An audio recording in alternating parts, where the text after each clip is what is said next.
Voilà, je crois que c'est bon. Moi, je suis Édouard Henry. Je suis chargé de projet à la Fédération Addiction et je vais co-animer ce webinaire avec Catherine Pécard, qui est psychiatre addictologue à l'association Sharon Opelia et qui est référente de cette thématique à la Fédération Addiction. Donc merci beaucoup à toutes et à tous de nous avoir rejoints. On va être ensemble aujourd'hui de 14h à 16h sur ce webinaire. Avec 3 intervenants qu'on va vous présenter tout de suite et qui sont avec nous pour nous apporter un éclairage sur cette thématique, chacun d'un angle spécifique. Donc on prendra 15 minutes entre chaque intervention où vous pourrez poser des questions. Je vous demanderai simplement de garder votre micro éteint en dehors de ces temps de questions. Et vous pourrez aussi poser les questions dans le chat et moi je m'occuperai de les compiler et de les transmettre aux intervenants. Enfin, je vous précise que le webinaire est enregistré.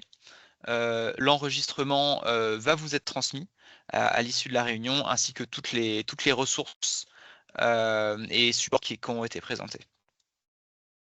Donc avant de donner la parole à Catherine pour introduire la thématique du jour, je voulais simplement vous dire que ce webinaire, il fait suite à un groupe de travail qui a été mené au sein de la Fédération Addiction en 2025 et qui a souligné les besoins. Premièrement, le besoin de sensibiliser de manière large les professionnels du secteur de la prévention, de la réduction des risques et du soin en addicto sur les trajectoires, les conditions de vie et les besoins des jeunes exilés. Sur le besoin que le secteur de l'addicto s'inscrive dans un accompagnement global allant de la mise à l'abri aux soins somatiques, en passant par la réduction des risques et la protection contre la traite humaine. Et enfin, le besoin d'outiller des professionnels qui peuvent se sentir isolés, notamment sur la question de la prescription des médicaments, et notamment de la prégabaline.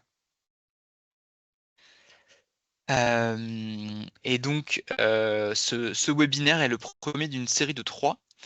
Donc aujourd'hui, on va parler plutôt des trajectoires et des conditions de vie et des besoins des jeunes exilés. Mardi 31 mars de 14h à 16h, heure de l'Hexagone, on abordera les pratiques de bon accueil avec à destination de ce public de jeunes exilés, avec quelques retours d'expérience. Et enfin, le mercredi 20 mai, de 10h à 12h, encore heure de l'Hexagone, il y aura un webinaire consacré à la question de l'accompagnement des jeunes exilés qui ont des usages de médicaments, notamment de l'Lyrica prégabalin. Et donc, je passe la parole à Catherine Pécard qui va pouvoir nous introduire la thématique du jour.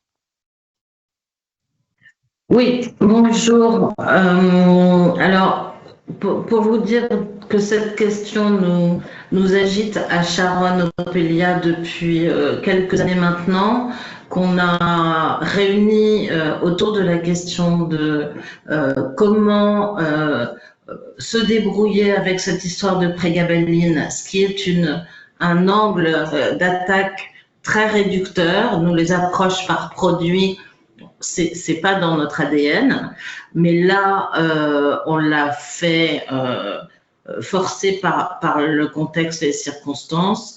Mais derrière cette question, on s'attache à essayer de mobiliser autour de nous les vocations pour accueillir, soigner du point de vue des addictions en tout cas, ce qui est la vocation d'Exapa et des CARUD au niveau de la réduction des risques, à mobiliser un accueil pour ces jeunes qui ont des problématiques extrêmement importantes pour la plupart et en tant qu'acteur de la dictologie, on a pensé assez tôt que c'était vraiment dans nos missions que de nous poser les questions de quel accueil, comment doit-on s'adapter à ces jeunes qui ont des profils particuliers. Jeunes qui sont mineurs ou pas, on verra un petit peu plus précisément dans les modalités d'accompagnement ce qu'on peut échanger. Et je tiens à préciser que notre file active à nous, Sharon, via la CGC, donc qui reçoit les jeunes de 12 à 25 ans, dont des jeunes migrants, je ne sais plus où j'étais, mais c'est pas grave, je vais retrouver. Comment on peut adapter notre accueil à ces jeunes. On est actuellement, nous à Charade, en état de saturation de notre capacité d'accueil et ça devient, on l'avait prévu, c'est pour ça qu'on fait appel à la mobilisation de tout le monde à Paris ou ailleurs. Et il faut absolument que d'autres, XAPA et autres structures d'accueil en addicto prennent en compte ce problème de santé publique. Ces jeunes vieillissent, ils restent sur le territoire et ça fait nos usagers de rue de demain vont être alimentés par ce public aujourd'hui jeune et qui peut être sorti, enfin qui peut être aidé pour sortir des impasses dans lesquelles ils sont. Voilà un petit peu l'esprit dans lequel on...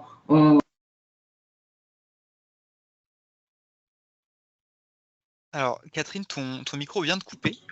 Oui, j'ai dû effleurer l'écran. Voilà à peu près. Si j'ai oublié des choses, Edouard, relance-moi sur mais je pense que j'ai dit ce que j'avais à dire pour le moment.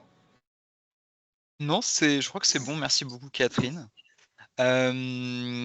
Et donc, pour la suite, je vais vous présenter nos 3 intervenants du jour. Donc, tout d'abord, Vincent Tremblay, qui est chargé d'études en sociologie à l'Orsper Samdara, va nous présenter, faire un résumé sur les trajectoires d'exil des jeunes exilés, sur leurs difficultés liées à leur parcours administratif et sur la manière dont différents facteurs de vulnérabilité ont des conséquences très importantes sur leur santé mentale. Puis Guillaume Lardanchet, qui est directeur de l'association Hors la rue, va nous présenter le travail d'Aller Vers et d'accompagnement d'Hors la rue à destination de différents profils de jeunes exilés. Et il va nous parler un petit peu de la manière dont la vulnérabilité de ces jeunes va nous parler de la vulnérabilité très importante de ces jeunes face aux risques qui sont liés à la consommation de substances psychoactives. Et enfin, Olivier Perroux, qui est président de l'association Koucha et directeur de l'association Trajectoire, va nous parler plus en détail des jeunes qui sont en situation d'exploitation et sur les liens entre les conduites addictives de ces jeunes et ces situations d'exploitation. Et donc sans plus tarder, je donne la parole à Vincent.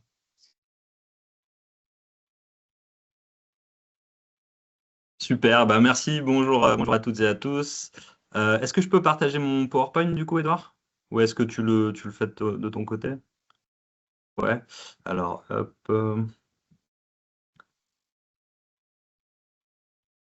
Hop. Est-ce que vous voyez le PowerPoint? Oui, on le voit. C'est bon. Super. Eh bien, c'est parfait.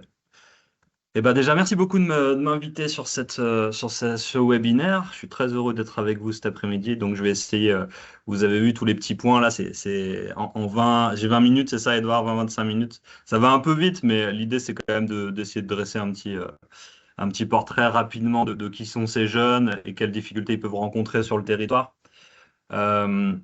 Alors peut-être avant ça, vous présenter rapidement l'Orsper Samdara, donc c'est là où je travaille, hein. C'est un observatoire, on travaille sur les questions de santé mentale en lien avec les questions de précarité.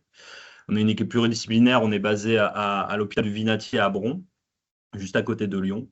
Donc on est des psychos, des psychiatres, des sociologues, des politistes. Sur un de nos dispositifs, on a des médiateurs pairs, je pourrais en reparler peut-être plus tard, des chargés d'études, etc. On s'organise en 3 axes. Donc, on a un axe recherche avec tout un tas de sous-thématiques de recherche, toujours sous cette grande thématique santé mentale, vulnérabilité. Peut-être pour vous parler plus spécifiquement de ce qui m'amène aujourd'hui aussi, c'est qu'on vient de finir une recherche avec ma collègue psychologue Élodie Picolet sur la santé mentale des jeunes migrants sur la métropole de Lyon, en lien avec une équipe qui avait été montée pour aller auprès de ce public et pour prendre en compte leur santé mentale. Si je le dis vite, voilà, je le dirais comme ça. Et du coup, nous, on a réfléchi on a pensé avec cette équipe mobile, quelles sont les modalités qui semblent les plus intéressantes pour prendre en compte la santé mentale de ce public dans des contextes souvent très précaires. Voilà, mais j'y reviendrai juste après. Donc voilà, un exemple de recherche. Le pôle ressources. Donc là, historiquement, on va essayer de proposer tout un tas d'outils plutôt à destination des professionnels qui accompagnent les publics en situation de vulnérabilité. Mais plus récemment, on a aussi développé des outils directement destinés aux personnes concernées par la précarité, par la migration. On a un petit outil, par exemple, qui s'appelle Mieux comprendre la santé mentale, des repères pour agir, et qui est traduit en 10 langues, avec l'idée aussi de redonner de l'info aux personnes sur qu'est-ce que c'est que la santé mentale, comment ça se passe en France, voilà, ce genre de choses. On a des diplômes universitaires, on a tout un tas on a des journées d'études, on a 2 journées d'études par an. Maintenant, elles sont filmées, retransmises en direct. Voilà, on a tout un tas d'actions. Je ne vais pas trop développer parce que c'est pas l'idée de prendre trop de temps là-dessus. Mais n'hésitez pas à aller jeter un œil sur notre site internet. Vous tapez Orsper Samdara, vous allez nous trouver facilement. Et enfin, peut-être pour finir, le dernier axe, le pôle édition Rhizome. Donc, on a une revue un petit peu historique qui s'appelle Rhizome. Il y a 4 numéros par an. Et l'idée pour nous, c'est de faire justement ce lien entre le pôle recherche et le pôle ressources, de faire intervenir et de faire écrire aussi bien des personnes concernées, aussi bien des universitaires, des travailleurs sociaux, que des personnes concernées par un trouble, par exemple. Voilà, tout un tas d'acteurs différents autour d'une thématique. Voilà, je pourrais y revenir tout à l'heure s'il y a des questions. Alors l'idée, c'est surtout de vous parler des conditions de vie en France. Alors, je vous ai mis quelques slides sur les trajectoires et quelques éléments voilà, sur les trajectoires, mais je ne vais pas passer énormément de temps là-dessus. Les causes des départs, elles sont très variées, très diverses. Donc là, j'en ai mis 3, hein, la fuite de l'instabilité politique ou sociale dans les pays, les volontés d'échapper aux crises, aux violences familiales, ou l'espoir de trouver des opportunités scolaires et professionnelles. On pourrait citer plein d'autres raisons.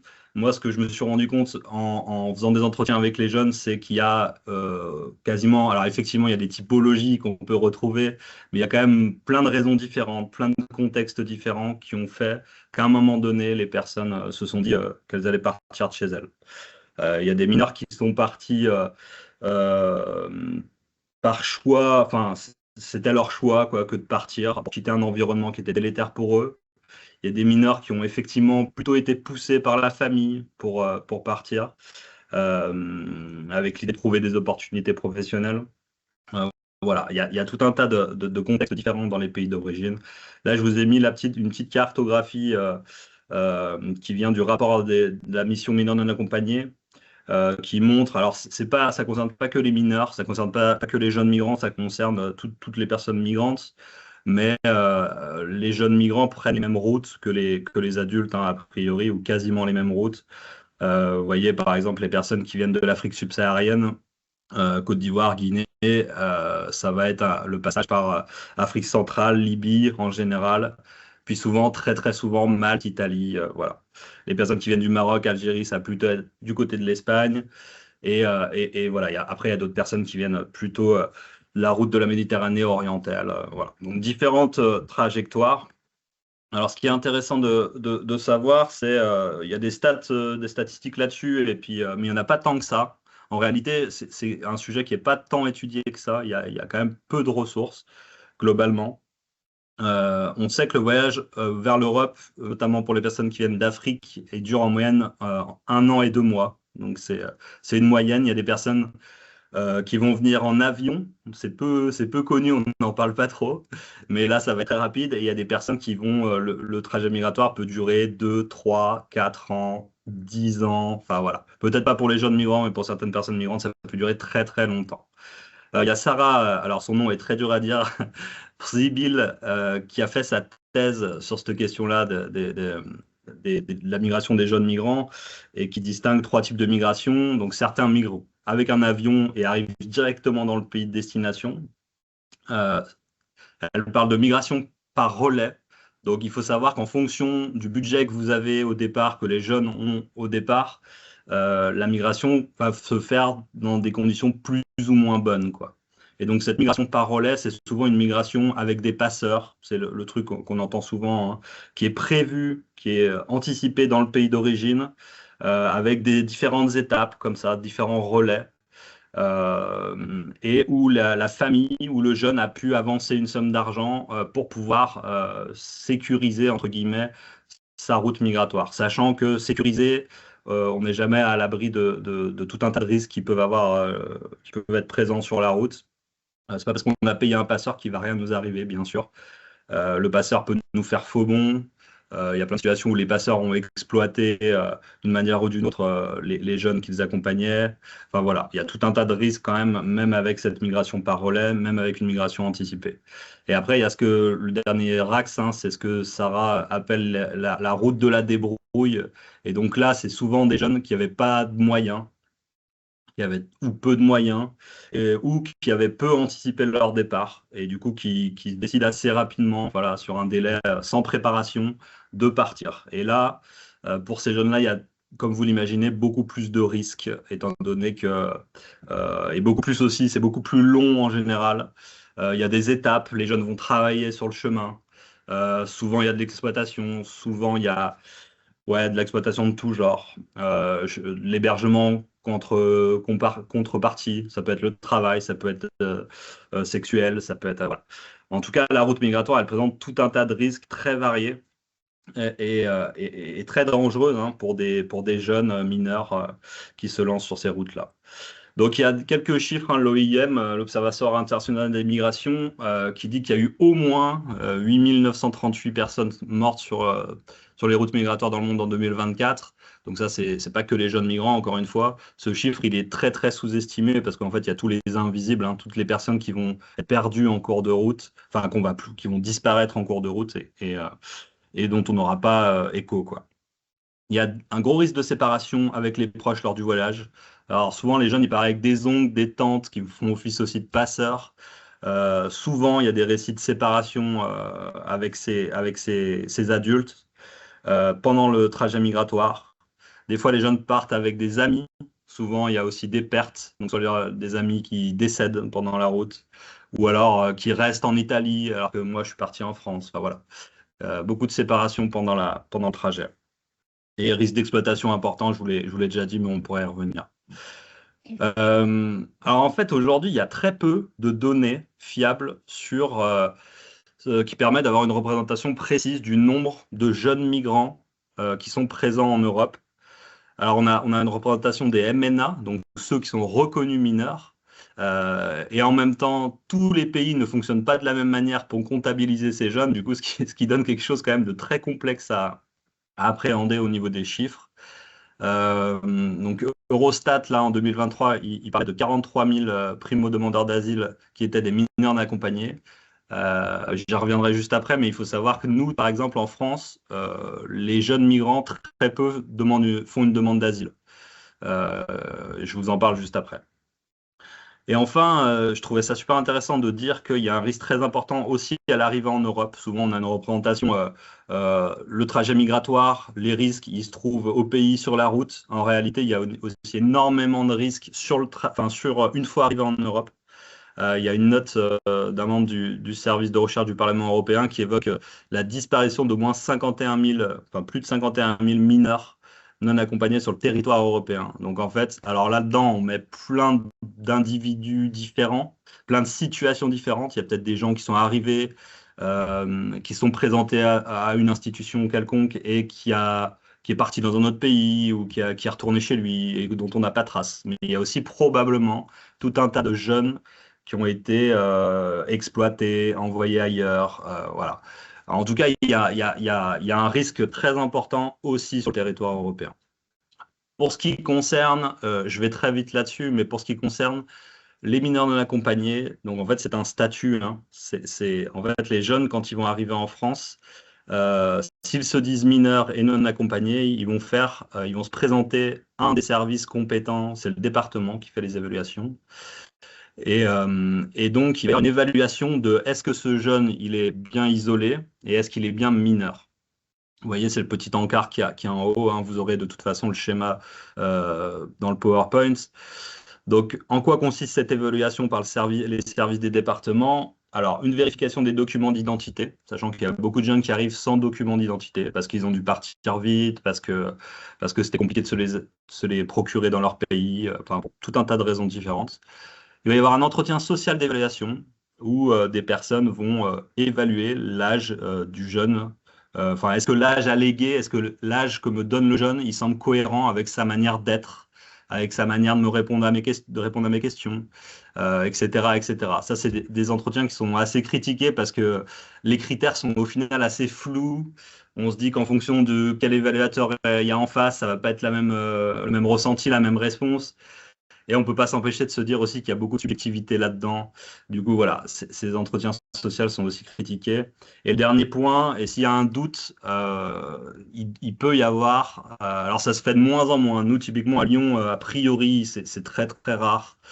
Mais il peut y avoir recours à des tests médicaux osseux ou dentaires. Donc, c'est des radiographies souvent du poignet, ce type de choses. Ça, c'est des méthodes qui sont complètement critiquées et quasiment tout le monde est d'accord pour dire que c'est pas du tout adapté pour connaître l'âge réel des jeunes. Bref, en tout cas, une évaluation. Et ensuite, il va y avoir un endroit un petit peu critique pour ces jeunes. Soit ils sont reconnus mineurs et donc placés dans un dispositif de l'ASE, l'aide sociale à l'enfance, soit ils ne seront pas reconnus mineurs et ils peuvent faire une demande de reconnaissance de la minorité auprès du juge des enfants. Et en fait, c'est là il y a actuellement un gros souci, c'est que entre l'évaluation par le département et le temps que le juge des enfants évalue la minorité des jeunes après le recours, il peut y avoir plusieurs mois. Il y a des jeunes, plus d'un an pour certains jeunes. Enfin, ça peut être très long. Et pendant cette période de temps, en fait, il y a très peu de droits. Il y a vraiment des vides juridiques, des entre-deux juridiques qui font qu'il y a une précarisation vraiment très, très, très importante des jeunes.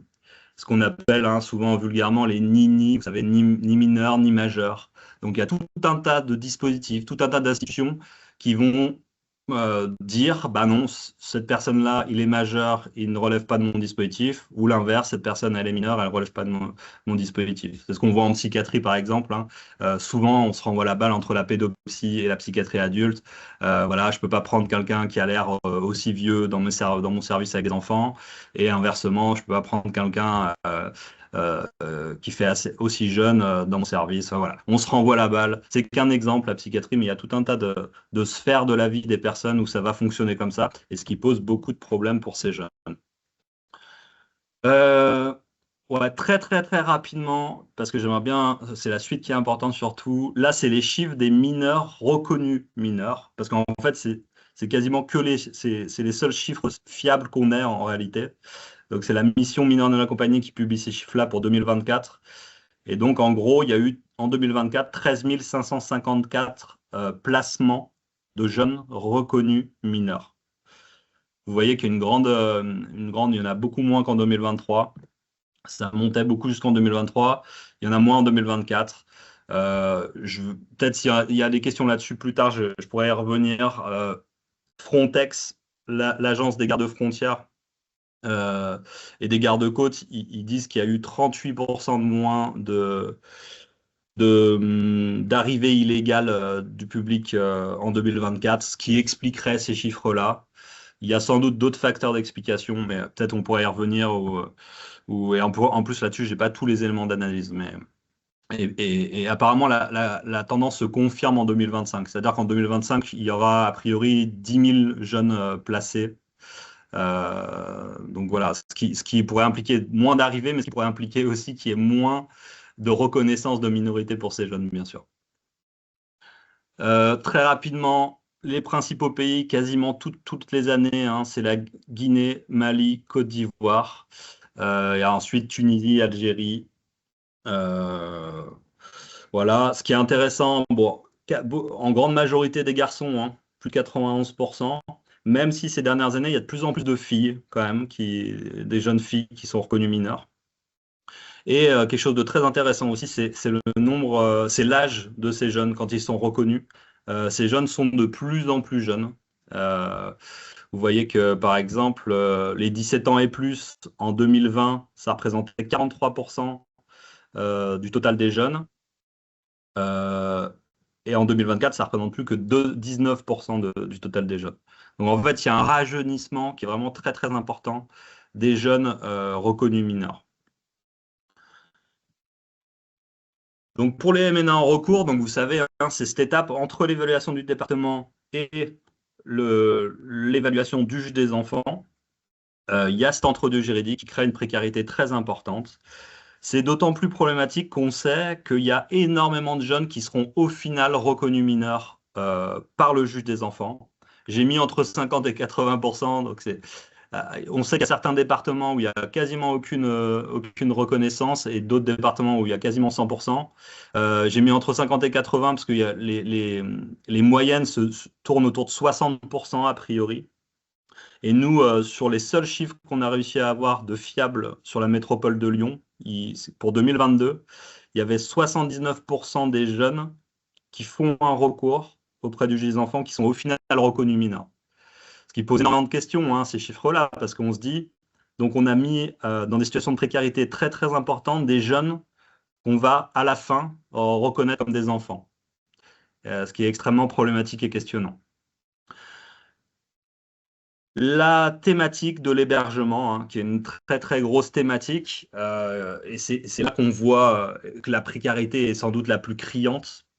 Très très peu de solutions d'hébergement proposées ou des hébergements très précaires. Alors j'ai mis pas mal de verbatim parce que je trouve que ça donne toujours un peu de place aux jeunes et je trouve ça intéressant. Donc voilà, des salles à la marmite, là c'est une salle associative où les jeunes squattaient à un moment donné. Où ils étaient 40-45 dans cette salle, une seule toilette, pas de douche, très froid l'hiver, très chaud l'été, le fait d'être plusieurs partantes, ce genre de choses. Donc tout ça c'est des éléments, hein, de l'environnement que je vais vous décrire qui ont un impact très important sur la santé mentale. Et ces lieux qui sont improvisés, hein, les campements, les squats, les gymnases, c'est des lieux qui vont être générateurs de conflits. C'est-à-dire que c'est des lieux où il peut pas, on a le sentiment, ça c'est moi qui le dis, hein, on a le sentiment qu'il peut pas y avoir autre chose que du conflit à un moment donné parce que le lieu est pas adapté, parce que le lieu on a froid, parce qu'on est mal, parce qu'on n'a pas à manger, parce que etc. etc. Mais ce qui est intéressant dans les verbatims que je vous ai mis là, hein, c'est qu'on voit que les jeunes tentent quand même de faire tenir un cadre malgré tout. Est-ce qu'il y a des choses qui me gênent? Oui, il y a des choses qui me gênent. Mais quand je vois que ça me gêne, je me force à ne pas parler. Je me force à ne pas m'énerver. Donc, une impossibilité aussi d'exprimer ses émotions. Il y a beaucoup de contenance de la part des jeunes. La question de l'intimité, je l'ai mis et je ne vais pas en dire grand-chose, parce qu'il n'y a pas forcément le temps, mais ça me semblait important de dire que dans ces lieux-là, il n'y a plus d'intimité, ou quasiment plus d'intimité. Est-ce qu'au gymnase, tu as un endroit à toi? Un peu ton endroit, ton coin à toi, mon lit, et puis à côté de mon lit. Voilà. Et il dit ça, et à la fois, on sait bien que son lit, bah, à tout moment, l'autre peut se l'approprier, s'asseoir dessus. Voilà. En tout cas, ce qui est intéressant de voir aussi dans notre enquête, c'était la manière dont les jeunes essayent de recréer de l'intimité avec un étendoir et avec des draps dessus, par exemple. Avec un lit dessous, pas avec un lit, c'est des lits de camp, hein, dans un gymnase, là en l'occurrence c'était des lits de camp, mais il y a des tentatives de recréer de l'intimité, mais on voit que ce truc-là, il fait quand même violence. Après, il y a une habituation au fait de ne plus avoir d'intimité aussi, mais voilà. La désillusion, énormément de désillusion.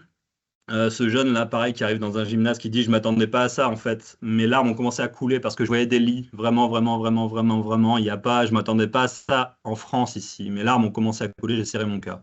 Il y a aussi beaucoup de mythes sur qu'est-ce que ça va être, comment ils vont être accueillis en France. Il y en a plein qui pensent voilà, arriver et être très vite accompagnés, être très vite, avoir un appartement, avoir un travail assez vite, une formation, pouvoir aller à l'école, etc. Et la désillusion est d'autant plus violente, hein, et d'autant plus forte quand ils arrivent dans des lieux extrêmement précaires, les gymnases, les campements, les squats. L'action du danger qui est omniprésent à la rue et la peur au quotidien, hein, il y a énormément de facteurs anxiogènes dans le quotidien des jeunes. Et notamment, là, ces citations, elles sont assez fortes, je trouve, hein. Elle est comment ta vie ici? Pour le moment, oui, je peux dire que ma vie, elle est en danger actuellement. Elle est en danger? Oui. Parce qu'au moment, quand on dormait dehors, moi, c'est ici que j'ai commencé à dormir dehors. Donc, je peux dire qu'elle est en danger. Parce que dormir dehors, toute chose peut t'arriver à tout moment. Et puis, tu vis cela encore, tu n'es avec aucun membre de ta famille ni rien. Donc, je peux dire qu'elle est en danger. Donc, effectivement, et l'autre citation, sans vous la détailler, qui va dans le même sens, l'isolement constitue un danger, le fait d'être jeune à la rue constitue un danger. Ils en sont très conscients et ils le vivent au quotidien, hein. Il y a énormément de jeunes qui ont fait part d'agressions, de violences, de personnes qui essaient de rentrer dans leur tente la nuit, etc., etc. Donc voilà, le quotidien, c'est aussi l'anxiété, la peur de la rue, du quotidien, quoi. Une difficulté d'accès aux besoins primaires, ça, je rentre pas dans les détails, mais savoir où aller manger. Au début, surtout, tu peux rester plusieurs jours sans manger. Le fait d'être tout le temps constipé, je suis fatigué tout le temps. Parfois, je ne déjeune pas le matin, je ne mange pas le déjeuner. Le fait de ne pas trouver une nourriture qu'on connaît et qui a notre goût. Ça semble un peu à côté des fois, ou un peu, mais en réalité, c'est un truc qui a un vrai impact sur la santé mentale. La nourriture qu'on propose aux jeunes, ils la connaissent pas, ils l'aiment pas. Et ça, c'est quelque chose qui a pas mal d'impact. Ils en parlaient beaucoup dans les entretiens qu'on a fait avec eux dans le cadre de notre étude. La question du racisme et du sentiment de rejet. Comme ils ne nous aiment pas parce que nous sommes noirs, c'est à ça qu'ils nous ont réduits. Et souvent, même dans le métro, dans le bus, quand nous montons, quand ils nous voient, quand nous venons nous asseoir, ils se déplacent. Donc, une représentation, voilà, de l'autre comme, certains m'ont carrément formulé l'autre comme un danger potentiel. Et une forme d'auto-exclusion aussi. Je préfère ne pas être en proximité avec des Français parce que c'est des dangers potentiels. S'il arrive quelque chose, ce sera moi qui aurai tort. Il y a un jeune, par exemple, qui avait eu une petite embrouille avec un jeune Français. Et il avait extrêmement peur parce qu'il disait, s'il va voir la police, forcément, même si je raconte la vérité, même si ce sera moi qui serai accusé, ce sera moi qui serai... Voilà. Donc une peur et un sentiment de discrimination, de rejet vis-à-vis de ça. L'absence de choix, le sentiment de subir. La migration, hein, elle fait perdre le pouvoir d'agir des personnes. Donc effectivement, l'expérience quotidienne des jeunes, elle est souvent marquée par un sentiment d'impuissance et d'absence de prise sur les décisions et sur leur vie. Ce jeune, hein, qui nous dit, on lui demande, comment ta vie ici? Il dit, c'est dur, c'est pas facile. Tu sais, quand tu veux faire un télépapier, t'as pas de papier, tu peux pas faire ça. Tu ne décides rien de toi, quoi. Tu dois faire ça, assis par là, descends par là, mange par là. Donc je trouvais ça intéressant de mettre cet extrait parce qu'on sent à quel point il est agi, hein, par l'environnement. Il maîtrise peu de choses dans son quotidien. Et ça, c'est quelque chose qui va vraiment avoir un impact sur la santé mentale des personnes. J'ai mis ce truc, les contreparties de l'aide, reproduire la violence dans les accompagnements. En fait, il y a tout un tas de moments avec ces jeunes, quand on accompagne ce public, où, sans s'en rendre compte, parfois, on peut reproduire de la violence. Souvent, il y a tout un tas de personnes qui gravitent autour de ces jeunes. Mais c'est aussi, en fait, il y a très peu de cadres, hein, typiquement dans un campement. Pour avoir fait des observations au campement, tout un tas de personnes peuvent venir approcher les jeunes, leur raconter des trucs, leur proposer des projets, voilà. Et en fait, il y a un risque qui est vraiment très, très important. Mais même pour des personnes bienveillantes, en fait, il y a une logique de redevabilité. C'est-à-dire, cette personne m'a aidé, même si j'ai pas envie, il faut que je réponde positivement à telle ou telle sollicitation. Des rapports de pouvoir implicites. Il maîtrise la langue, du coup, je peux que lui faire confiance. Rapport à l'âge, beaucoup de respect pour les personnes plus âgées. Le statut social, etc. Risques liés aux initiatives bienveillantes, entre guillemets, des soutiens. Pareil, ça, c'est des choses que j'ai vues qui sont. Je vais prendre des exemples un peu gros, hein, mais par exemple, moi, j'ai pu voir des soutiens qui ont proposé aux jeunes de faire des groupes de parole, pas du tout des soignants, hein, des groupes de parole pour parler de leur expérience migratoire et leur parcours migratoire. Une bénévole qui tenait à tout prix à proposer un trajet, enfin, une balade en péniche, en bateau aux jeunes. Voilà. Donc voilà, là, s'il n'y a personne pour faire un peu garde-fou, pour dire attention, ces éléments-là peuvent créer de la violence, créer des reviviscences traumatiques, etc. il va y avoir de la violence créée à un moment donné par des initiatives, même si elles se veuillent bienveillantes à la base. L'action de l'insécurité informationnelle. Ça, c'est un truc. Moi, plus ça va, plus je me dis que c'est quand même un truc très, très, très important. En fait, on voit à quel point les jeunes, ils débarquent dans un environnement où ils comprennent rien, quoi. Ils n'ont pas les infos. Ils ont des infos aussi qui sont contradictoires, c'est-à-dire qu'en fonction sur qui ils tombent, ils n'auront peut-être pas les mêmes infos. S'ils tombent sur les bonnes personnes qui ont les bonnes infos, tant mieux pour elles. Sinon, ils vont perdre du temps possiblement pour leur démarche. Voilà, ça peut être beaucoup plus compliqué de réaliser les démarches, etc., etc. Faible compréhension des démarches médicales. Par exemple, quand je suis allé à l'hôpital, ils m'ont dit d'aller demander domiciliation. Je me suis inquiété parce que moi, je ne connais pas ça, domiciliation. Comment est-ce que moi, je peux demander domiciliation? Donc voilà, tout un tas de trucs aussi qui sont très complexes dans notre système et qui vont inquiéter, qui vont créer de l'anxiété chez les jeunes. Autre extrait. Ok, et tu sais pourquoi ils t'ont fait des examens comme ça? Tu sais pourquoi on t'a fait une radiographie? Non, je ne sais pas. Ils t'ont pas expliqué? Oui, ils ne m'ont pas expliqué. Ça m'inquiète parce que moi, on est des Africains. On ne connaît pas ce qui se passe autour de nous, tu vois. Voilà. Donc ça aussi, ça m'inquiète beaucoup parce que moi, je ne connais pas de l'hôpital, tu vois. Donc là, peut-être que l'info, elle lui a été donnée à la personne. Mais il y a vraiment un enjeu à redonner de l'information tout le temps, tout le temps, tout le temps. Parce que pour tout un tas de raisons, notamment quand on vit dehors, qu'on dort mal, qu'on a potentiellement un trouble de stress post-traumatique, etc. Au niveau cognitif, ça va mal fonctionner. Du coup, l'information, hop, elle rentre là, elle sort là. Et du coup, il y a un enjeu vraiment à tout le temps redonner de l'info, tout le temps de redonner de l'info, quoi. Donc, il y a des impacts sur la santé mentale de ces jeunes qui sont vraiment liés à cet environnement. Il y a, il y a plein de rapports, plein de rapports. Il y a des rapports, des études qui ont déjà montré ça, hein. Par exemple, le rapport qui est bien connu sur la santé mentale des jeunes migrants du COMED et de Médecins sans frontières de 2021. Eux, ils caractérisaient, comment ils appelaient ça, des troubles réactionnels à la précarité.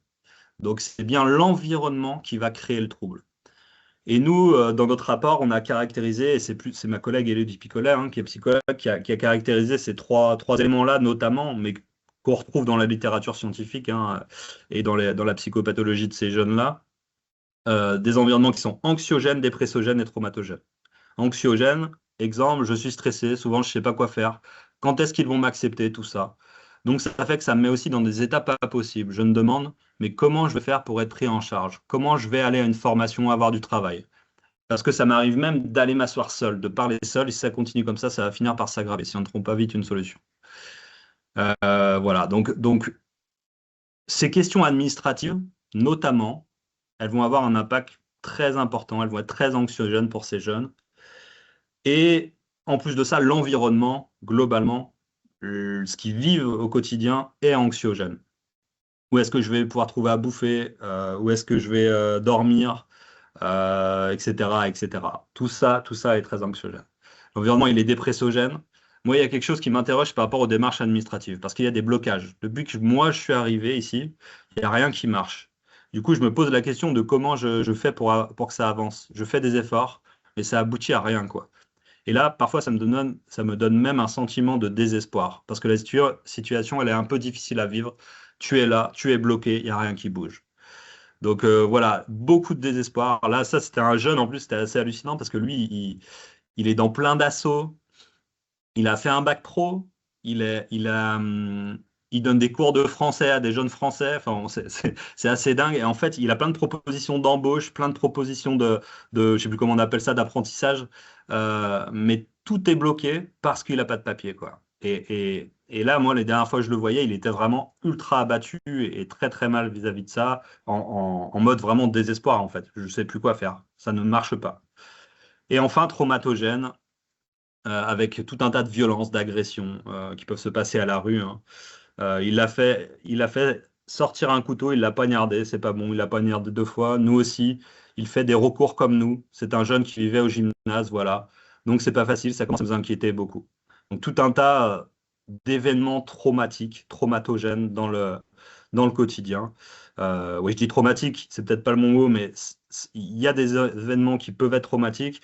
En tout cas, pour des publics qui ont subi beaucoup de violences déjà sur le parcours, au pays, etc., cet environnement, il va parfois réactiver, favoriser, je ne sais pas comment dire, mais vous voyez l'idée, les traumatismes déjà présents. Est-ce que j'ai le temps de... Je suis désolé, peut-être je suis long et je vais pas regarder à quelle heure j'ai commencé, Edouard. Je pense, ouais, on peut juste aller peut-être un tout petit peu plus vite sur les recommandations à la fin. Mais on prend un petit peu de temps sur les questions, mais il y a pas de souci. Je prends 2 minutes vraiment pour dire ça. Nous, il y a un enjeu dans ce qu'on voit, hein, qu'on soit soignant, qu'on soit intervenant social, qu'on soit à prendre, à proposer un accompagnement qui est sensible aux réalités des jeunes. Donc, favoriser l'espace de prise en compte globale. En fait, ce qu'on voit, c'est que ça marche plus vraiment, ce truc de se dire, moi, ça va être que le soin. Moi, je suis psychologue. Si tu m'amènes, je caricature bien sûr, mais si tu m'amènes des éléments de logement, de saut, voilà, c'est pas moi, ça me concerne pas. Ça marche pas vraiment avec ce public à mon avis, et qu'il y a un enjeu à se rendre compétent sur toutes les questions qui, ou en tout cas, ouais, toutes les questions qui concernent ce public. Après, je fais une distinction entre prendre en charge et prendre en compte les éléments problématiques, c'est-à-dire que bien sûr, vous n'allez pas pouvoir tout gérer et tout prendre en charge, mais il y a un intérêt, je trouve, à prendre en compte tout ce qui est dit et de ne pas le mettre de côté, quoi. Pas se dire non, ça ne me concerne pas et j'en fais rien. Il faut toujours faire quelque chose de tout ce qui nous est amené comme problématique pour les jeunes. Moi, je sais que par exemple, les psychiatres, les soignants qui prennent en charge ce public, souvent, eh ben, ils sont amenés à leur expliquer sur un plan où sont les ressources pour manger, comment marche un GPS. Là, il n'y a pas longtemps, il y a un psycho qui ouvrait une boîte mail pour un jeune, vous voyez. Donc c'est pas de côté aussi vis-à-vis de ce qu'on fait habituellement dans nos métiers. Prendre soin de l'environnement, si l'environnement fait violence, il y a un enjeu à voir ce qu'on peut faire pour un peu prendre soin de cet environnement, justement pour prendre soin de la personne derrière. Favoriser des cadres sécures, négocier le cadre avec la personne, super intéressant et important. Alors, on ne peut pas toujours le faire, hein. Je sais que des fois, vous avez par exemple, des cadres de travail. Si on parle du lieu, par exemple, ça peut être un bureau qui n'est pas tout à fait bougeable. Ça peut être, mais si vous avez l'occasion de le faire, demandez à la personne si elle se sent bien dans le cadre que vous lui proposez. Ça peut être super intéressant et voir s'il y a d'autres cadres qui sont possibles. Alors, moi, par exemple, j'ai suivi des équipes mobiles psychiatrie précarité qui prennent en charge beaucoup de personnes précaires et migrantes. Et il y a une des personnes que j'ai suivies dans ce cadre-là qui me disait moi, je veux bien parler à un soignant, mais par contre, pas derrière un bureau en face à face. Ça me saoule. Et du coup, ils allaient au parc faire des balades. Bon, voilà, je dis ça, c'est dur à mettre en place peut-être. Mais il y a peut-être des choses plus faciles à mettre en place qui sont importantes quand on accueille les personnes. Souvent, ça passe par les petits trucs en plus offrir un petit café, essayer d'aménager un bureau un peu accueillant, etc., etc. Je vous en parle juste en 10 secondes. L'approche sensible au trauma du CERDA, c'est des Canadiens. C'est super intéressant. Ils donnent des petites billes. Ils ont un outil où ils donnent des billes sur comment je fais pour accompagner quelqu'un qui a potentiellement un traumatisme et surtout comment je fais pour pas réactiver le trauma, etc. Parce que peut-être qu'avant de prendre soin de la personne, il faut que je fasse gaffe à ne pas recréer de la violence. Et avec un public fragilisé par le parcours, etc., c'est pas toujours si évident que ça. Informer, je vous l'ai dit tout à l'heure, c'est super important sur tous les aspects possibles. Ne pas forcer la parole à fond, à fond, à fond. On sait maintenant, et la plupart des gens sont quand même maintenant d'accord pour dire que, surtout quand les personnes sont en mode un peu survie, il y a un enjeu à pas réactiver les traumas, il y a pas il y a un enjeu voilà, à prendre en compte la temporalité de la personne en réalité, hein. Donc bien sûr, se rendre disponible. Si à un moment donné tu veux parler, on va rendre ça possible, mais ne pas être dans l'injonction aux soins là, maintenant, alors que la personne est dehors, est dans une situation de précarité complexe, etc., etc. Rassurer, soutenir, faire de la psychoéducation, informer, je l'ai déjà dit, accompagner le pouvoir d'agir au maximum. Alors, je ne sais pas quelle marge de manœuvre vous avez dans vos métiers, mais ça, c'est quelque chose qui semble super important. Et accepter le pas de côté dans la pratique. pour moi, il y a vraiment une importance avec ce public d'essayer d'horizontaliser les relations. Et ça passe par plein de trucs différents. Là, je finis là-dessus. J'étais dans un groupe avec des psychologues l'autre fois. Et il y en a un qui disait donc c'est un psychologue qui intervient dans un centre d'hébergement où il y a plein de MNA. Et il y avait un jeune complètement inaccessible, mais qui aimait aller à la piscine. Et du coup, le psychologue qui était au début très à distance ou très dans son bureau, etc., au bout d'un moment, il nous a dit qu'il a commencé à aller, alors ça peut sembler complètement hors cadre, hein, mais aller nager avec le jeune. Enfin voilà, il faisait des longueurs. Et apparemment, ça a complètement débloqué la relation, quoi. Il s'est vraiment passé quelque chose. C'est pour ça que j'ai fait le petit jeu de mots, se mouiller dans la relation avec cet exemple-là. Mais voilà, donc je vous dis pas d'aller faire des trucs aussi extrêmes ou d'aller nager avec les jeunes, mais des fois, se décaler un peu de la pratique, ça permet de créer des choses, quoi. Voilà, j'arrête là. Je suis désolé, peut-être j'étais trop long sans doute. Merci beaucoup, Vincent, pour cette présentation. On va pouvoir prendre 2-3 questions. On va aller un tout petit peu plus vite sur les questions, mais c'était vraiment super intéressant. Donc, je me permets de relayer une première question du chat qui demandait si les chiffres, je crois que c'était les chiffres issus de la mission nationale sur les mineurs non accompagnés, concernaient juste l'Hexagone ou l'ensemble du territoire, donc avec les territoires ultramarins. Alors, je crois alors, ouais, c'est une bonne question, il faudrait vérifier. J'ai un petit doute. Euh, je pense que là, c'est juste l'Hexagone, et je crois qu'ils ont fait des petites capsules mais je sais plus si c'est le rapport de 2023 ou de 2024. Je veux pas vous dire de bêtises, du coup, le mieux, c'est d'aller jeter un œil pour confirmer tout ça. En tout cas, vous le trouvez facilement, hein, le rapport de la mission mineure non accompagnée, sur Internet. Le rapport est assez bien fait. Il a l'inconvénient de ne pas faire de part justement au public pas reconnu encore mineur, mais du coup, il y a quand même pas mal de chiffres sur les jeunes MNA reconnus, quoi. Voilà, donc je suis désolé, je peux pas répondre de manière sûre à la question.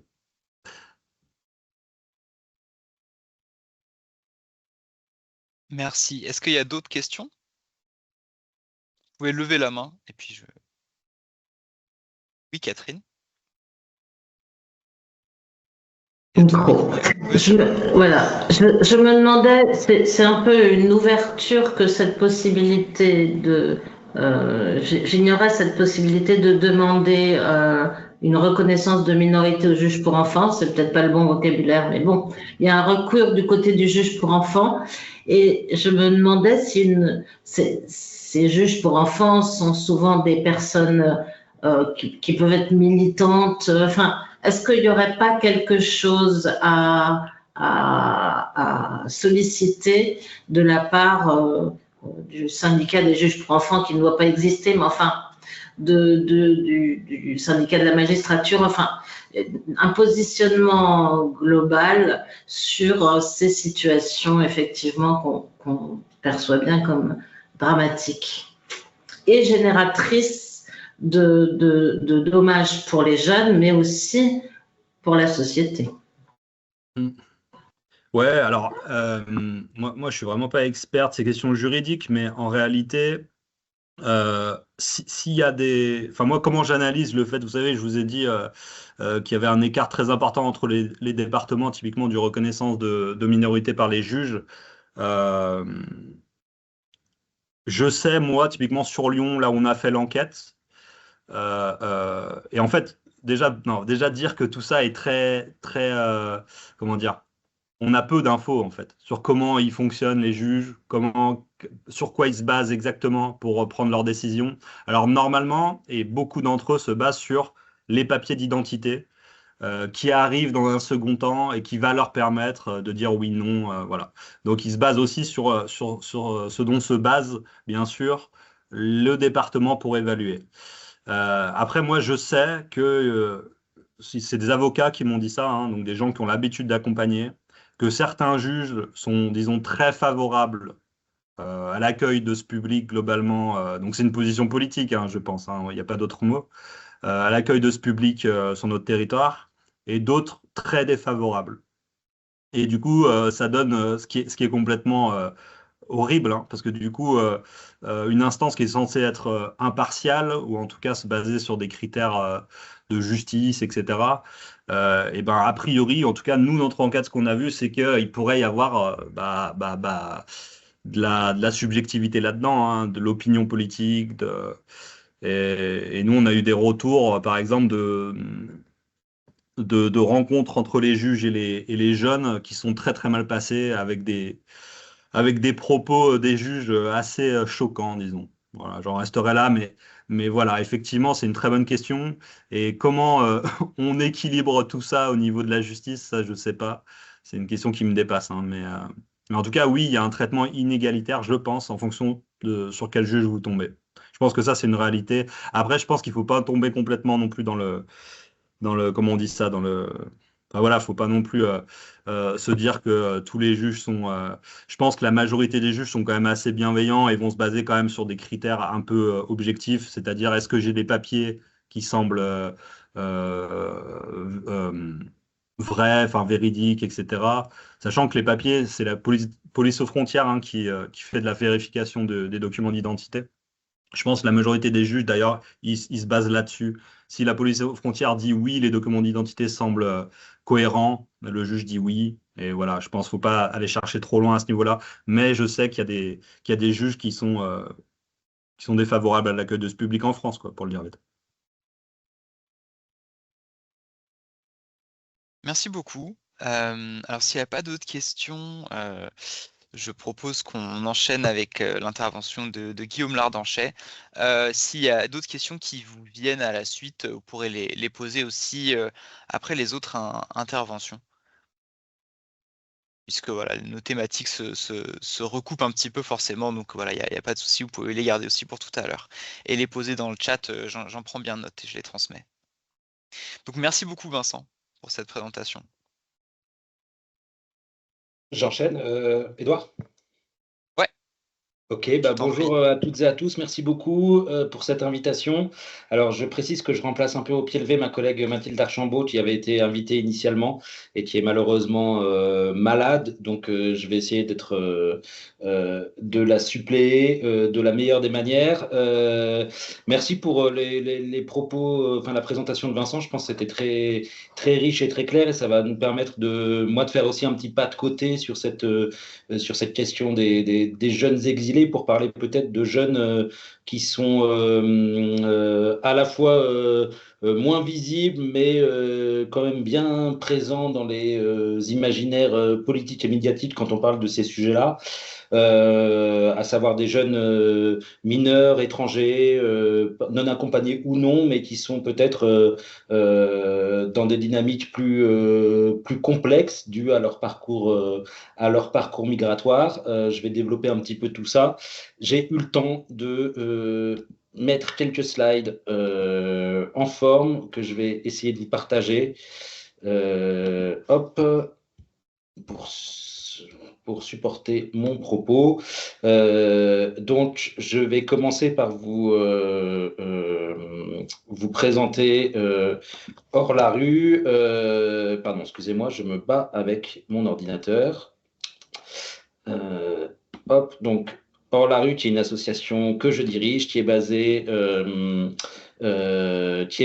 à Montreuil, mais qui intervient à Paris et en région parisienne, principalement en Seine-Saint-Denis, et qui est une association qui, j'arrive pas à partager mon PowerPoint, tant pis, qui est une association qui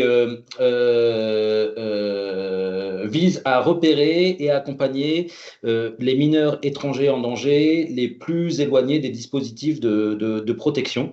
Je vais m'attarder un petit peu sur ce terme quand je présenterai un petit peu les publics. Je vais d'abord rapidement vous présenter nos modalités d'intervention. Donc, nos missions principales, c'est repérer, accompagner et orienter les jeunes en danger vers les dispositifs de droit commun, signaler et alerter sur les situations de danger spécifiques que ces jeunes peuvent rencontrer et qui sont parfois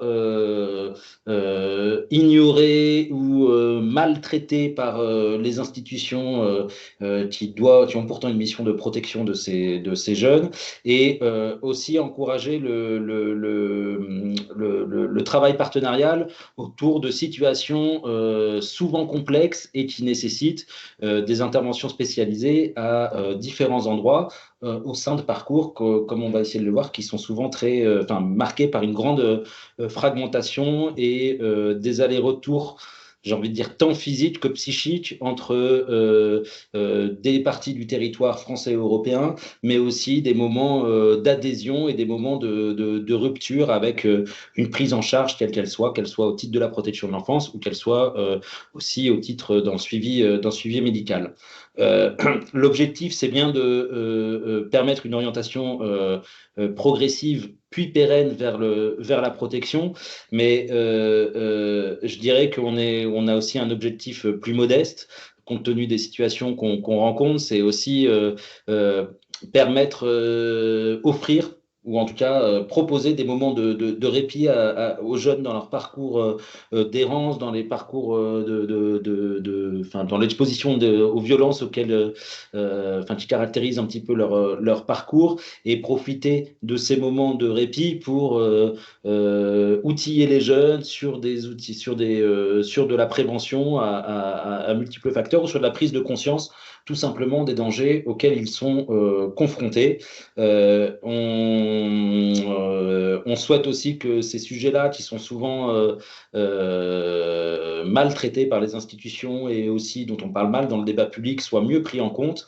Et ce qu'on cherche à faire, in fine, c'est permettre à ces jeunes, et Olivier va en parler aussi, dont les parcours sont jalonnés d'exploitation et de traite des êtres humains, je vais en parler un petit peu, sont privés un petit peu de leur pouvoir d'agir. Vincent en a parlé. L'objectif, c'est aussi de permettre à ces jeunes de redevenir un petit peu acteurs de leur propre vie, de pouvoir faire leurs propres choix. Je passe rapidement sur l'histoire de Hors la rue, qui existe depuis 2004, qui est à l'origine, quand même, je vais dire ça, qui a été dédié au repérage de mineurs roumains en situation d'errance, mais qui, au fil du temps, s'est adapté à d'autres publics, non pas par volonté de se diversifier, mais plutôt par identification de problématiques communes à des publics qui paraissent à première vue assez différents.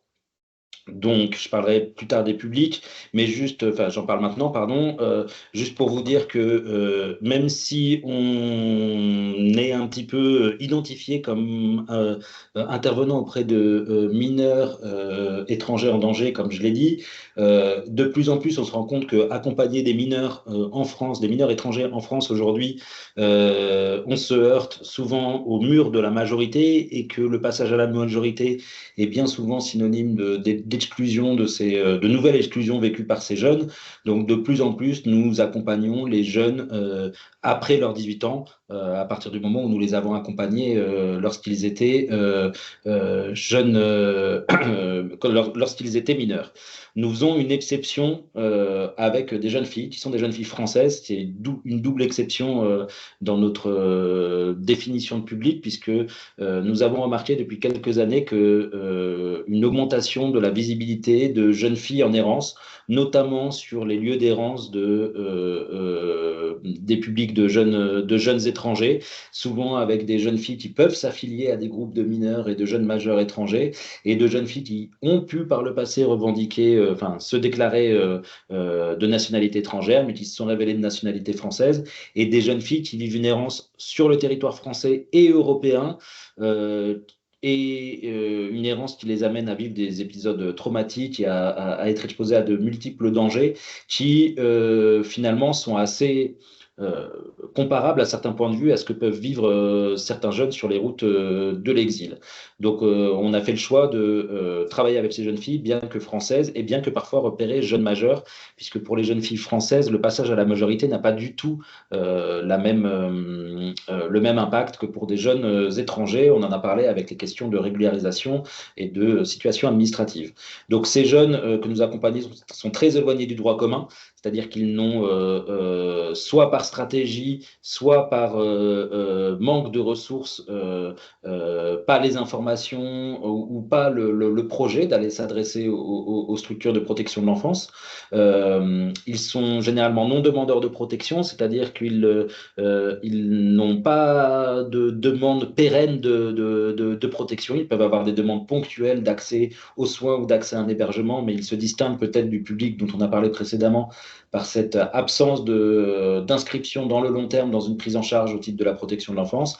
Et les jeunes que nous repérons en rue sont aussi en situation d'activité quotidienne, délinquante ou non, avec une potentielle contrainte, peut-être dans le cadre d'une exploitation qui relève de la traite des êtres humains et qui peut recourir différentes formes. Donc, nous accompagnons des jeunes qui sont exploités dans le cadre de la mendicité, des jeunes qui peuvent être exploités par leurs parents et leurs familles dans une exploitation domestique, une exploitation sexuelle qui peut prendre plusieurs formes, une exploitation sexuelle, donc une exploitation de la prostitution, mais aussi des jeunes filles qui sont victimes de mariages précoces, d'unions forcées et qui sont mises enceintes de manière précoce aussi. Donc ça s'apparente pour nous à de l'exploitation sexuelle. Et enfin de l'exploitation criminelle, ce qu'on a pu appeler à un moment de la contrainte à commettre des délits. En gros, c'est des jeunes qui sont contraints par des adultes à commettre des vols sur l'espace public. Les bénéfices de ces vols, ou en tout cas les produits volés, étant remis à des adultes qui vont les receler en échange soit d'une petite somme d'argent, soit bien souvent aussi de médicaments à consommer pour certains de ces publics. En termes de profil, si on affine un petit peu, donc j'ai dit historiquement, on travaille avec des jeunes de nationalité roumaine. Alors on pourrait questionner, est-ce que ces jeunes-là peuvent être qualifiés d'exilés dans la mesure où beaucoup de jeunes Roumains vivant en bidonville en France et en errance dans les rues de nos villes sont pour beaucoup nés en France, ou en tout cas ont passé une grande partie de leur enfance et de leur adolescence en France. Donc sont-ils exilés? La question se pose. En tout cas, on peut qualifier une errance certaine du fait notamment d'une instabilité de leur lieu de vie. Comme beaucoup de personnes en situation précaire, ces familles roumaines vivent dans nous ce qu'on appelle des bidonvilles, hein, qui sont pas tout à fait des campements avec des tentes, mais plutôt des terrains occupés par des habitations faites de matériaux de récupération. Et ces bidonvilles-là font régulièrement l'objet d'évacuations par les pouvoirs publics lorsque ce sujet n'est pas pris par le bon bout. Donc nous, on voit dans le 93 des familles qui, depuis des années, sont contraintes de changer de lieu de vie 2, 3, 4, 5 fois par an. Donc des jeunes dont la vie familiale est caractérisée par une errance quasiment continue. On intervient aussi auprès de mineurs non accompagnés. Donc là, on parle de mineurs roumains en famille, donc qui ne sont pas des mineurs non accompagnés, juridiquement des mineurs privés temporairement ou définitivement de la protection de leur famille, puisqu'ils sont avec leur famille, même si celle-ci peut être maltraitante, même si elle leur impose des conditions de vie qui peuvent les mettre en danger. Ils ne sont pas mineurs non accompagnés, exception faite des jeunes filles dont je parlais, qui sont mariées de force et confiées, entre guillemets, à leur belle famille, entre guillemets toujours, sans aucun cadre juridique, et qui sont de fait mineurs non accompagnés.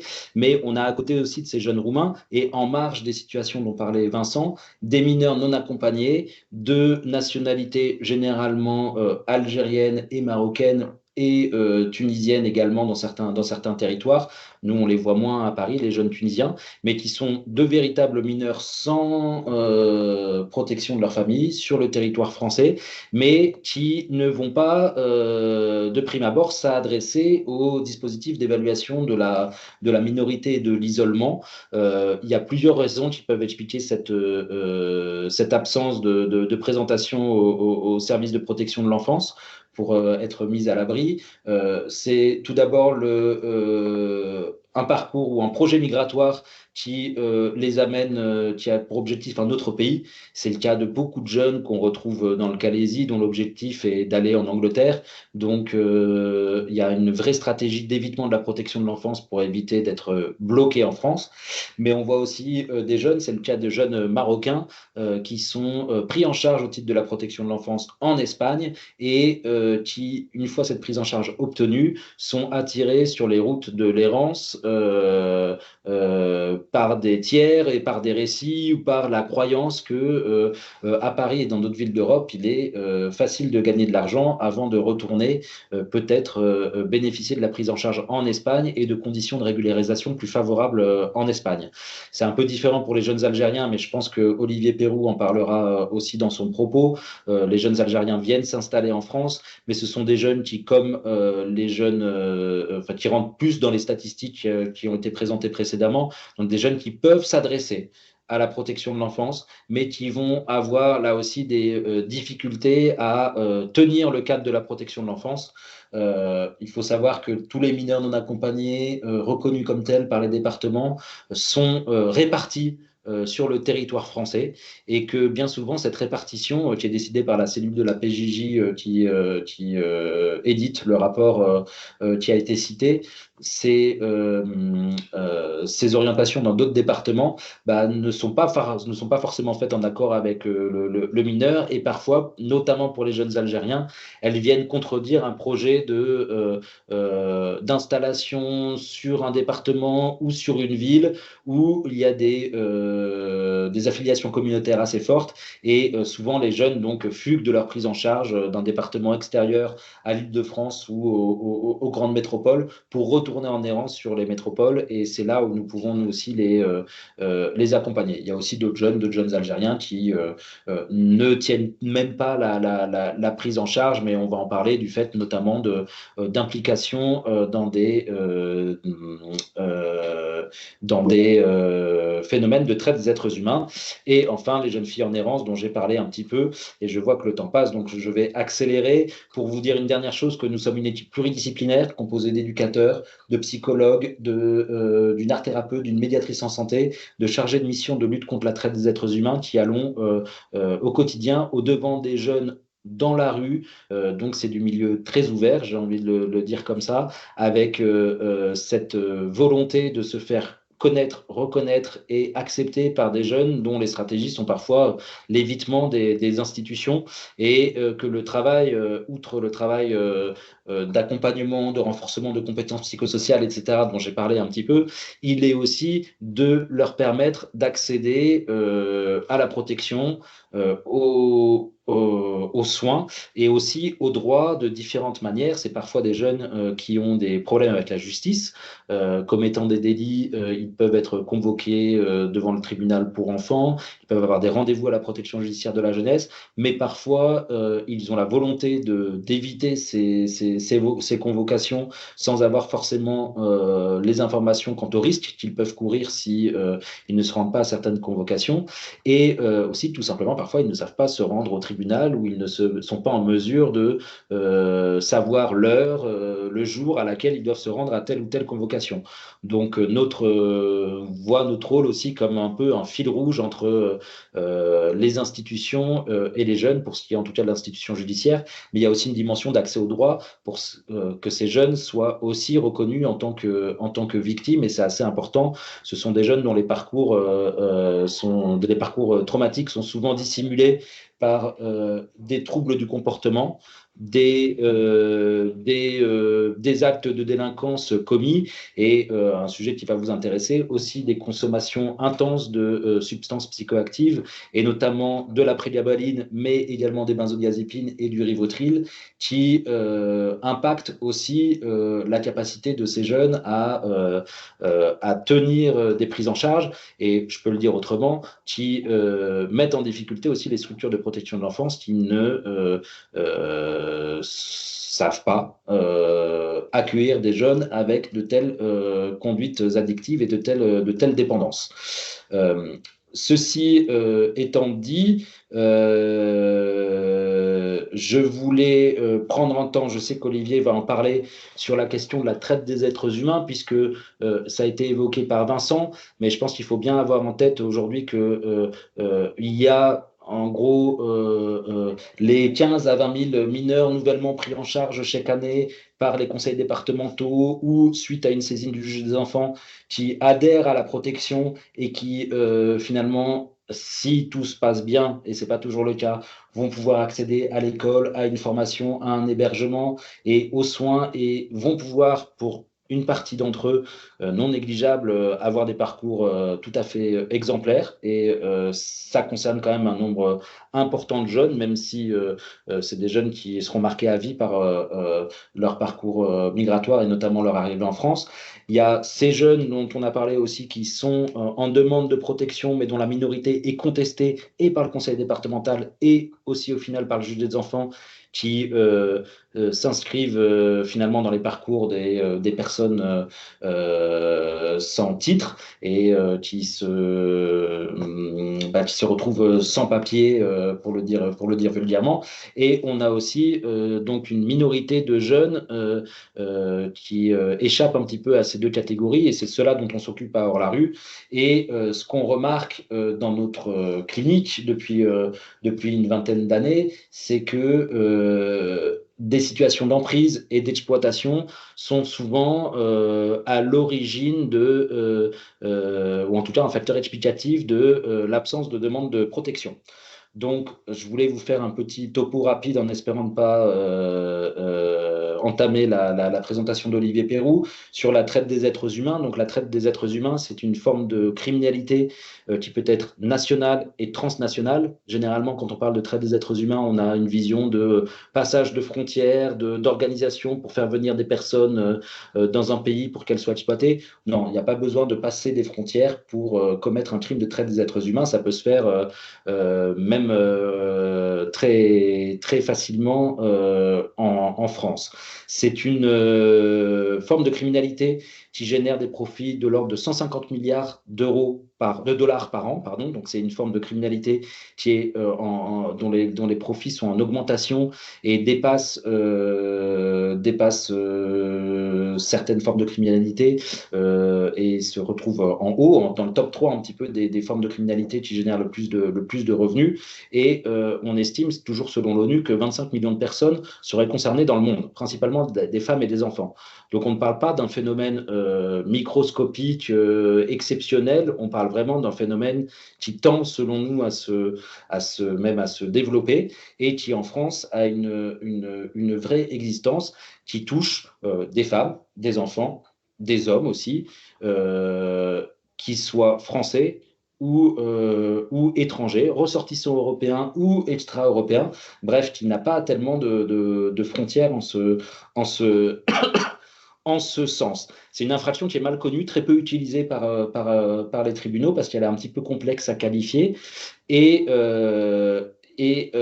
pourquoi elle est complexe à qualifier? Parce qu'en fait, elle repose sur l'enchaînement de trois conditions. Tout d'abord, un acte. Pour qu'il y ait traite des êtres humains, il faut forcément qu'il y ait un des actes suivants: un recrutement, un transport, un transfert, un hébergement ou un accueil.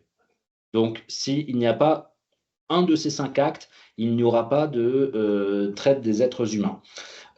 Ensuite, il y a un moyen. Pour exploiter une personne, il faut utiliser un moyen. Ce moyen peut être un abus d'autorité, un abus de vulnérabilité. Donc, un abus d'autorité, c'est vous avez une autorité sur une personne naturelle parce que vous êtes son oncle, son grand frère, son père.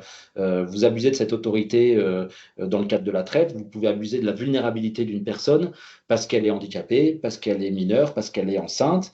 La violence, la contrainte. C'est très important ce que je vais dire aussi là maintenant. La rémunération, la promesse de rémunération constitue aussi un moyen pour la traite des êtres humains. Et enfin, des manœuvres dolosives peuvent être aussi sont citées dans le code pénal. Donc un acte, un moyen, et enfin une finalité, un but pour prouver la traite des êtres humains. Des conditions d'hébergement et de travail indignes, c'est la première. Le travail forcé, la servitude domestique, la réduction en esclavage, la criminalité forcée, donc c'est ce que j'évoquais tout à l'heure et c'est ce à quoi sont confrontés bon nombre de nos jeunes, la mendicité forcée, l'exploitation sexuelle et enfin le prélèvement d'organes. Et bientôt, puisqu'il y a une directive européenne en cours de transposition, les mariages forcés seront aussi un but de cette exploitation. Donc, vous voyez, la traite des êtres humains, c'est extrêmement à la fois massif au niveau mondial, mais aussi très difficile à manipuler juridiquement, car ça nécessite de mener des enquêtes et d'apporter des éléments qu'il y a bien un acte, un moyen et un but. Juste pour vous dire aussi, pour vous préciser que dans notre code pénal, c'est assez intéressant, la traite des êtres humains est inscrite au chapitre des atteintes à la dignité. Donc, tout ça pour vous dire que la traite repose sur une exploitation extrêmement violente pour les personnes qui abusent de leur vulnérabilité et qui crée aussi du traumatisme du fait de cette atteinte à la dignité. Et pour terminer, je voulais parler un petit peu d'un dossier un peu emblématique pour illustrer tout ça avant de donner quelques recommandations. Nous sommes dans 2024 et en janvier 2024 s'est ouvert un procès, le procès du Trocadéro, qui s'est tenu à Paris, au tribunal judiciaire de Paris, devant le tribunal correctionnel, où 6 personnes ont été renvoyées devant le tribunal pour traite des êtres humains à l'encontre de 18 mineurs. De nationalité principalement marocaine, mais certains algériens, 2 Algériens parmi eux, dont 12 se sont constitués partie civile. C'était une première. Et ces personnes ont été condamnées pour traite des êtres humains, notamment parce qu'il a été démontré que les jeunes mineurs étaient recrutés par ces personnes pour commettre des vols sur l'esplanade du Trocadéro, vols dont ils ne tiraient pas les bénéfices, puisque les bénéfices étaient recueillis par les personnes qui les exploitaient. C'est une affaire qui repose qui a pu être qui a mis en lumière une notion qu'on a développée un petit peu, qu'on appelle l'emprise chimique, pour la décorréler un petit peu de la soumission chimique, qui est aussi qui a une définition juridique assez claire. L'emprise chimique n'existe pas, mais ce qu'on a pu démontrer, c'est que la fourniture de Rivotril et de prégabaline à des jeunes mineurs encourageait la commission de délits et les mettait dans un état de dépendance qui entraînait une réitération de ces délits. Et pour vous prouver un petit peu l'approche qui a été retenue par le tribunal, je vais vous lire un petit peu un extrait du verdict qui dit que le tribunal, donc ça a été prononcé par la juge, le tribunal estime que les personnes mises en cause provoquaient ou alimentaient une dépendance à des produits de jeunes ou très jeunes mineurs, renforçant leur vulnérabilité physique, psychique et matérielle. Asservis et réifiés, donc réduits à l'état de choses, les MNA étaient ainsi contraints ou incités à commettre des délits, ce qui s'analyse nécessairement comme une opération de recrutement. Donc, ce que le tribunal correctionnel a prouvé, et c'est très important pour notre échange d'aujourd'hui, c'est que la fourniture de médicaments et de ces médicaments avec ces effets-là sur les jeunes, la dépendance créée, l'accoutumance aussi, et les effets et les fonctions aussi de ces produits consistaient un acte de recrutement. Nous étions partie civile lors de ce procès, nous avons avancé le fait que ces médicaments étaient un outil de travail pour ces jeunes et devenaient un objectif pour eux de la commission des vols. Au début, on prend des médicaments pour avoir le courage de voler, et puis à la fin, on a vu des jeunes qui allaient voler pour avoir de l'argent pour se payer des médicaments. Donc il y a vraiment cette dimension très importante. Je vais terminer mon propos, parce que je vois que le temps file, pour vous dire que sur les recommandations, moi je partage tout à fait ce qui a été dit par Vincent, et je trouve que c'est intéressant que bien que les publics soient différents, finalement il y ait des recoupements. Mais je pense que c'est des choses que vous savez, la question du respect de la temporalité, la prévenance quant au trauma des personnes et aussi casser un petit peu les cadres classiques de l'accompagnement. Donc, nous, on appelle ça la mise en place d'espaces libres d'écoute et de parole. Il s'agit bien souvent d'aller faire un billard avec un jeune, d'aller faire une balade, de proposer quelque chose où on décale un petit peu l'échange institutionnel. Ça, ce sont des recommandations assez fortes. Et j'en ajouterai une. Ces jeunes ont des parcours très fragmentés. C'est-à-dire que, comme je l'ai dit, ils peuvent faire des allers-retours entre la prise en charge, qu'elle soit au titre du soin ou au titre de l'hébergement, de la protection de l'enfance, ou lorsqu'ils sont aussi punis par la justice, donc des allers-retours entre des structures PJJ ou des lieux de détention. Il nous paraît, nous, extrêmement important de créer des partenariats, une intervention partenariale, ces jeunes pouvant mobiliser beaucoup de monde, et de maintenir un lien entre les partenaires, même en l'absence des jeunes. Et c'est aussi un autre sujet, une autre recommandation, c'est que si aujourd'hui les réseaux sociaux sont vilipendés comme étant un moteur de l'exploitation des jeunes pour les précipiter un petit peu les départs et les déplacements, nous, ce qu'on remarque aussi, que c'est aussi un outil pour maintenir le lien avec des jeunes. Donc, c'est aussi une réflexion à avoir dans nos pratiques sur comment, malheureusement, on doit composer avec ces plateformes. Je vais m'arrêter là parce que je sais que j'ai été trop long. J'avais encore plein de choses à dire, mais je vous laisse à vos questions.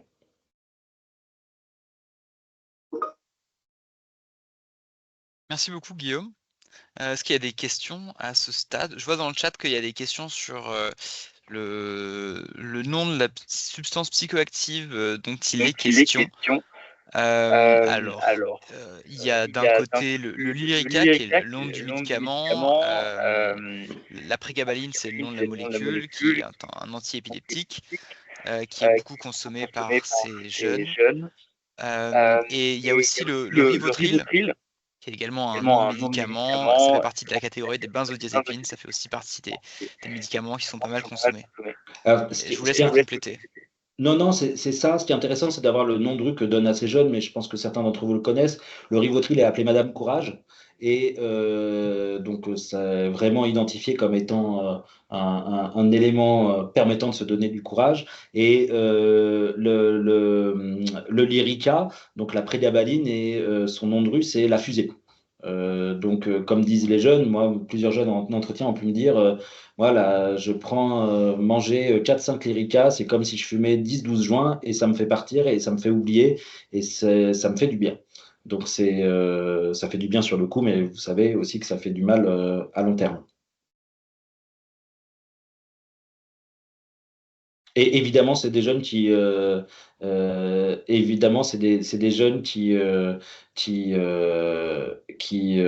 consomment aussi beaucoup de cannabis. Et oui, et c'est diffusé en Darija sur le chat, je le vois, Sarour, exactement, la fusée, le nom de la prégabaline, le nom de rue de la prégabaline. On a des jeunes aussi, petite anecdote, un Algérien qui appelait ça les médicaments. Et je trouvais ça assez expressif comme expression, comme détournement.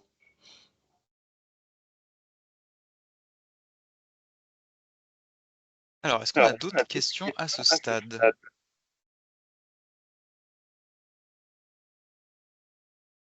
Si ce n'est pas le cas, je vous propose qu'on passe à la dernière intervention. Et puis, idem, vous pouvez bien sûr garder vos questions pour le dernier petit temps de questions à la fin. Ah, je vois qu'il y a une question du côté de Catherine. Un problème, j'ai beaucoup d'écho de mon côté. Je ne sais pas si tout seul, mais bon, il se passe quelque chose dans la vision. Alors, je pense que c'est peut-être du côté de Guillaume. Guillaume a son micro ouvert. Alors, moi, j'ai mon... Ça va mieux. Je sais pas. C'était juste une remarque. Dans ces deux interventions, ce que je retiens, enfin, il y avait beaucoup de choses à retenir et qui servent notre connaissance de ces jeunes plutôt que nos préconçus, nos idées reçues. C'est qu'il y a deux obligations morales ou civiques qui doivent nous mener à nous occuper de ces publics. C'est la protection de l'enfance, et 2, la lutte contre la traite des êtres humains. Voilà. Si on a besoin de justificatifs, on peut les trouver simplement là. Si je peux me permettre de rebondir, j'ai 1 minute pour rebondir, Edouard. Oui, oui, oui. Ouais. Ouais, c'est très important ce que vient de dire Catherine et sur la protection de l'enfance. Je ne l'ai pas dit dans mon propos, je voulais le dire, j'avais dit que j'en parlerais, mais nous, on réfute un peu la catégorie MNA. En fait, elle nous paraît un petit peu superficielle, ou en tout cas pas assez précise juridiquement. C'est pour ça que nous, on préfère parler de mineurs étrangers en danger. Les critères de danger pour les mineurs, ils sont multiples. Le fait d'être sans la protection de la famille, c'en est un, mais peut y en avoir plein d'autres. Et la protection de l'enfant, c'est une obligation de la France au regard de la Convention internationale des droits de l'homme, et elle s'applique à tous les enfants sans distinction de nationalité, de situation administrative de ses parents. Donc elle est, j'ai envie de dire, universelle, et de même que la lutte contre, voilà, le fait d'être victime, on n'est pas moins victime parce qu'on est en situation irrégulière ou qu'on est étranger. Donc c'est vraiment une approche universelle et universaliste qui est à défendre.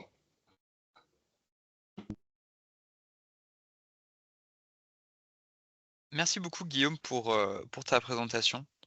Et donc, je passe la parole à Olivier Perrault qui va conclure ce webinaire, enfin qui va faire la dernière intervention de ce webinaire, puis ensuite Catherine pourra conclure. Donc, si c'est possible, Olivier, voilà, de prendre une quinzaine ou une vingtaine de minutes maximum, comme ça on a le temps de prendre quelques questions à la fin et de faire la conclusion. Oui, très bien. Bah, merci beaucoup. Alors, je ne sais pas si, du coup, si c'est possible de mettre les quelques slides que j'avais envoyés, parce que je crois que c'est un peu plus compliqué de notre côté de les mettre. Oui, pas de souci. Alors, je les projette dans une seconde. Voilà, en attendant, donc déjà, enfin, merci beaucoup voilà, à Vincent et à Guillaume voilà, pour leurs interventions. Donc, je vais essayer de, voilà, d'amener d'autres aspects, parce qu'effectivement, il y a une grande partie qui a déjà été couverte. Et juste, voilà, je parle un peu avec 2 casquettes, si vous voulez. À la fois le fait que dans l'association Kucha, on est amené à accueillir des jeunes victimes de traite, dont certains ont les profils des jeunes dont on parle. Donc, on a pu voir effectivement un peu comment fonctionnait l'accompagnement et qu'est-ce qu'on pouvait faire pour réussir à les sortir de ça. Et puis, l'autre casquette, c'est voilà, en tant que sociologue, je suis amené à faire des recherches sur ces publics-là notamment. Et donc là, l'idée, c'est juste voilà, en introduction, peut-être d'essayer de synthétiser un peu les parcours qu'on a pu observer. Et ensuite, donc, de voir comment on peut tenter d'accompagner au mieux ces jeunes malgré ces difficultés liées aux addictions et autres. Donc, alors, je me permets de t'interrompre, oui, excuse-moi Olivier. Est-ce que tout le monde voit bien à la fois ce que je partage et Olivier? Oui, on voit bien. Ouais. Super, merci.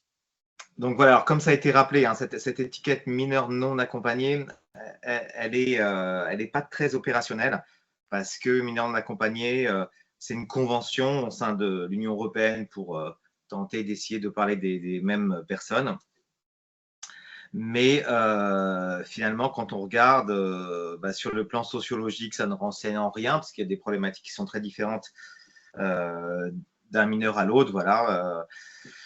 Sur le plan éducatif, c'est la même chose. Effectivement, on va avoir des jeunes qui sont très demandeurs de rentrer dans un apprentissage, d'être dans un métier, d'autres qui sont beaucoup plus difficiles d'accès.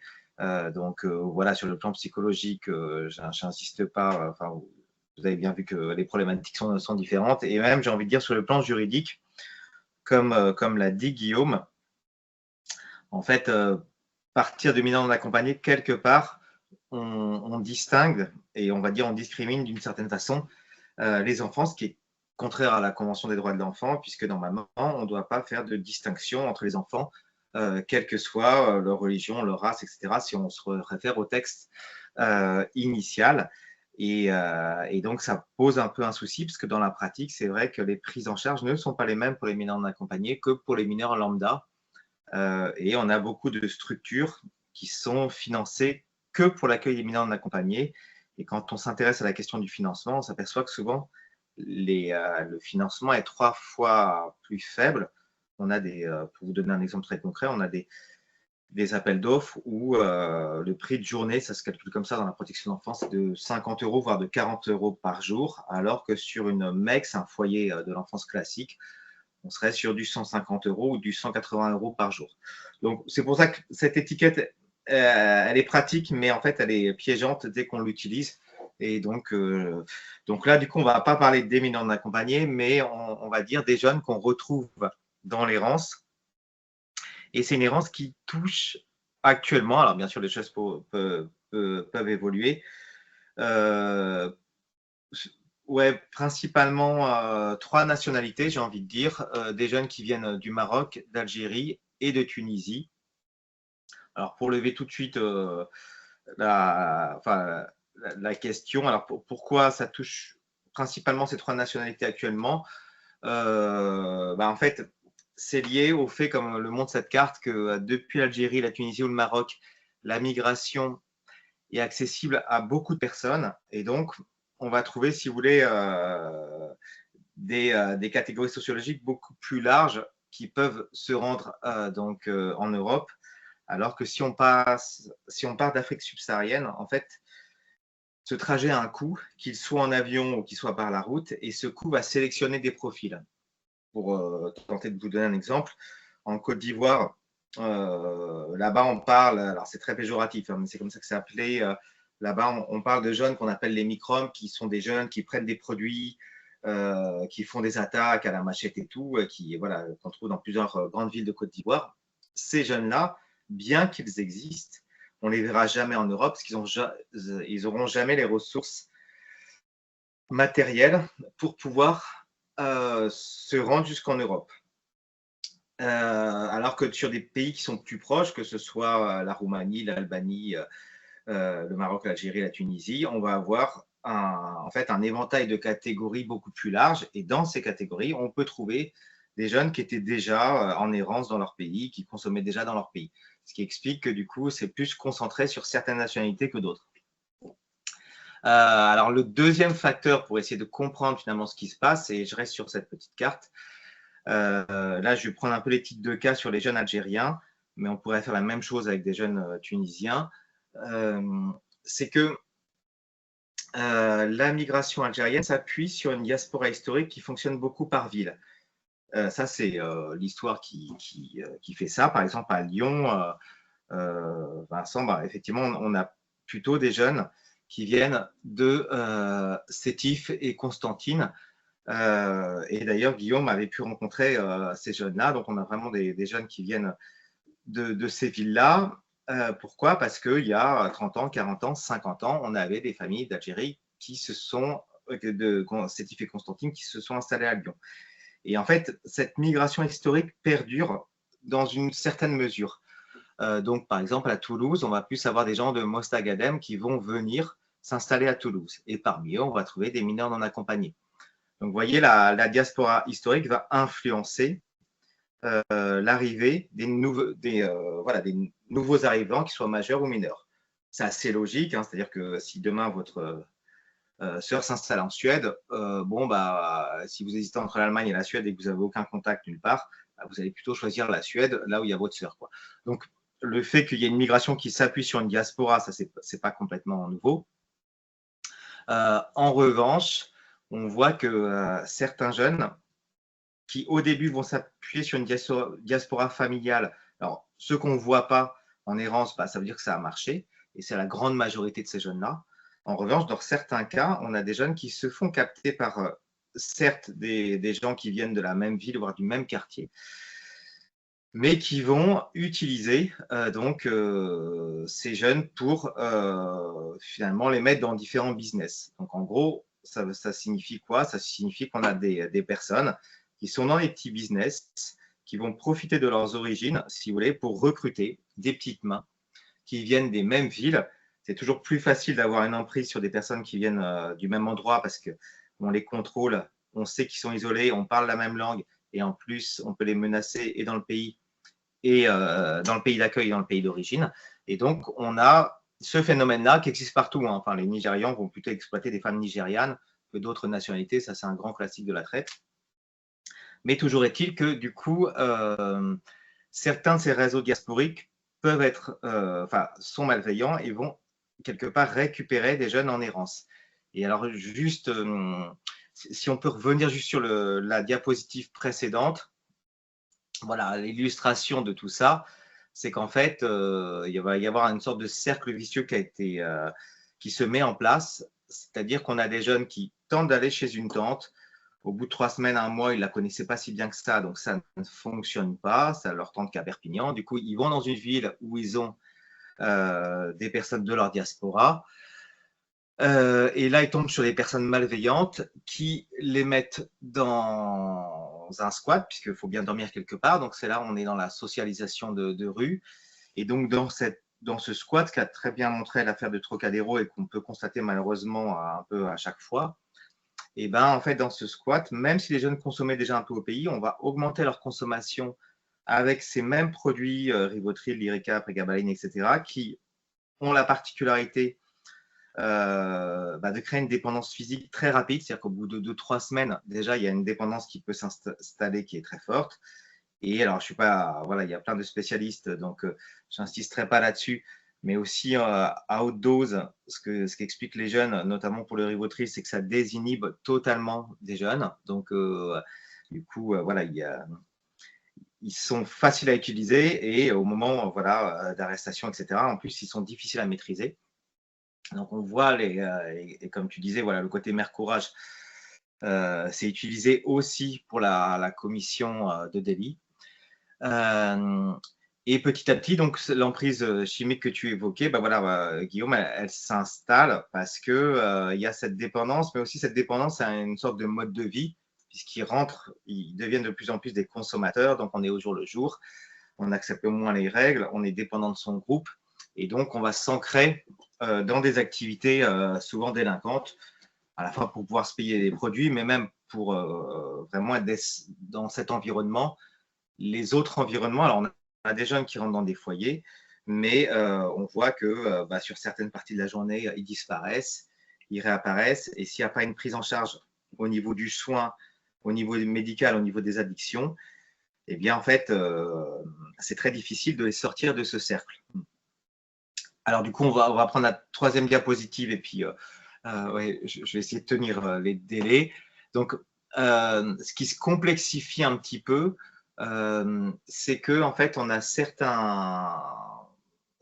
des jeunes qui viennent de certaines villes, notamment Annaba, Oran, Mostaganem, qui eux vont essayer de s'autonomiser. Alors par exemple, on a des jeunes d'Annaba qui arrivent à Marseille, qui sont utilisés souvent notamment pour faire les choufs parce qu'ils ne coûtent pas cher, ils sont endettés, ils ne peuvent pas donner d'informations pour les enquêtes, qui ne connaissent pas bien l'environnement et autres.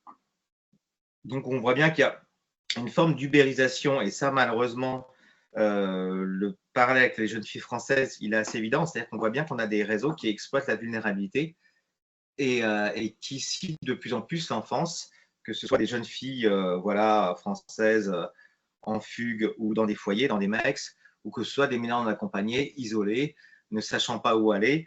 Eh bien, cette vulnérabilité est utilisée pour toutes sortes de contraintes, que ce soit de l'exploitation sexuelle, de l'exploitation criminelle ou autre. Et donc, on a certains groupes de jeunes qui tentent, en fait, par exemple de Marseille, d'aller à d'autres endroits parce qu'ils trouvent que le milieu est trop violent. Et donc, parfois, on peut avoir des formes de concurrence sur un même territoire. À un moment, ce qui s'était passé à Lyon, sur la place de la Guillotière, c'était assez spectaculaire. On avait finalement des jeunes d'Annaba qui essayaient de se faire une place et qui, du coup, s'affrontaient avec des jeunes de Sétif et Constantine. Donc, c'est vrai que pour les forces de l'ordre, ils ne voyaient pas trop pourquoi tout d'un coup, on avait des Algériens qui se tapaient dessus. Mais derrière, eh bien, en fait, on voit bien que malheureusement, il y a une forme de manipulation. J'essaie de le décrire de façon très brève pour finalement que ces jeunes soient utilisés comme petites mains Et on est de plus en plus, si vous voulez, dans un univers un peu du jetable. C'est-à-dire qu'on utilise des mineurs et quand on n'en a plus besoin, et ben, ils sont remplacés par d'autres. Et encore une fois, le point commun, ça va être la vulnérabilité. Et donc, pour terminer un peu cette présentation, je vais dire 2 mots sur Kucha. Alors, c'est la diapositive d'après, je pense. Donc, voilà. Donc, Kucha, c'est une association qui a mis du temps à se créer. Hein. Enfin, l'idée est apparue en 2013 avec voilà, des personnes qui venaient d'hors la rue, dont je fais partie. Ce qui fait que du coup, on a toujours beaucoup de liens avec hors la rue. Et puis, en fait, pour faire simple, en 2021, ça a donné un foyer caché quelque part en France pour accueillir des mineurs victimes de traite. Et très rapidement, pour l'accueil de ces mineurs, s'est posé la question de comment prendre en charge des jeunes qui ont, si vous voulez, qui ont des addictions, qui ont des psychotraumas et autres.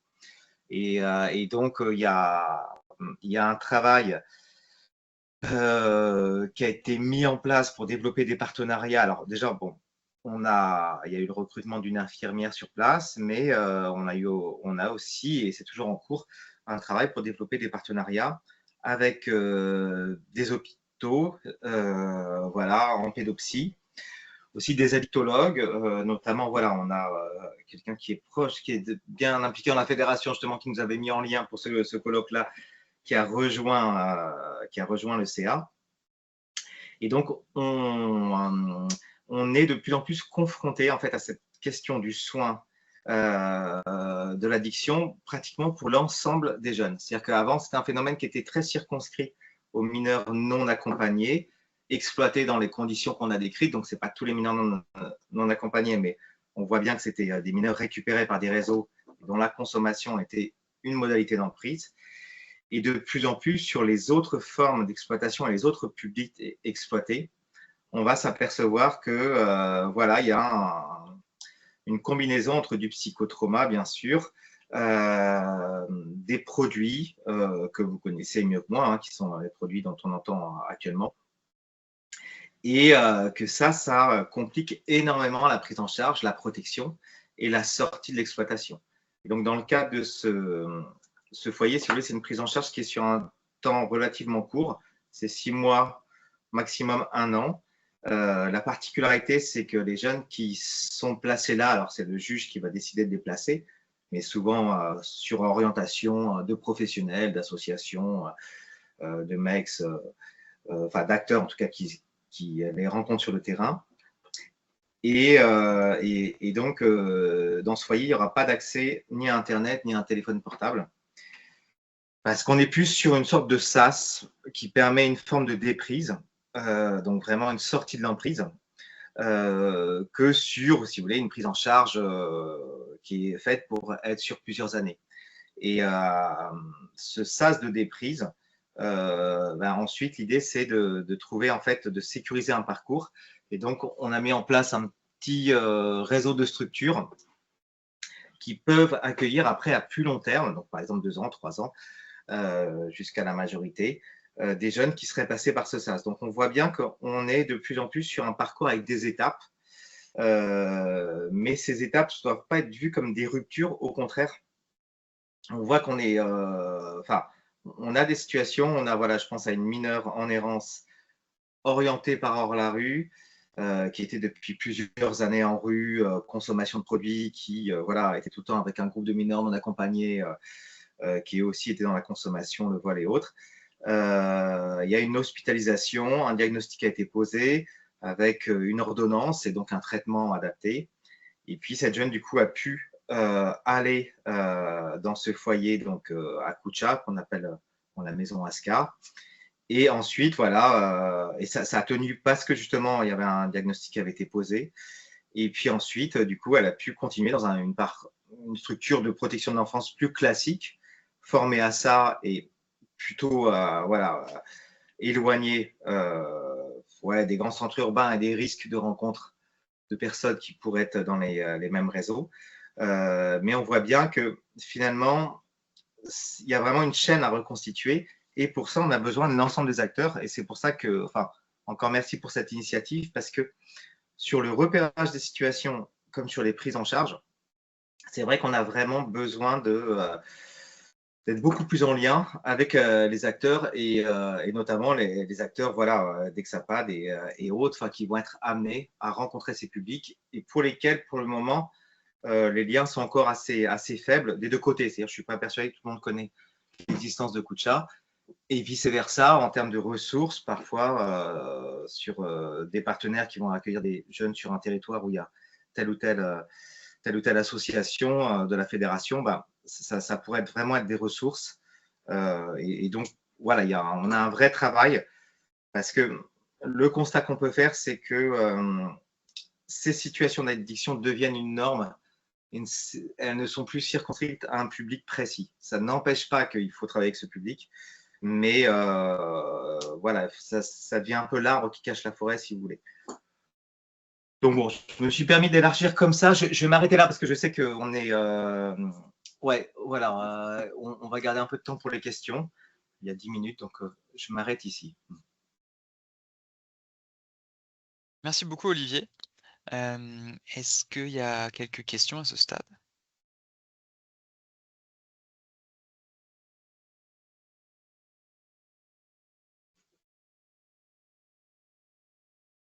Ah oui, Catherine.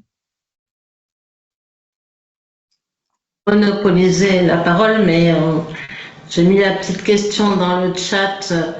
On trouve des voies de financement pour des jeunes migrants en situation d'emprise et j'imagine, pris dans des situations délinquentielles aussi.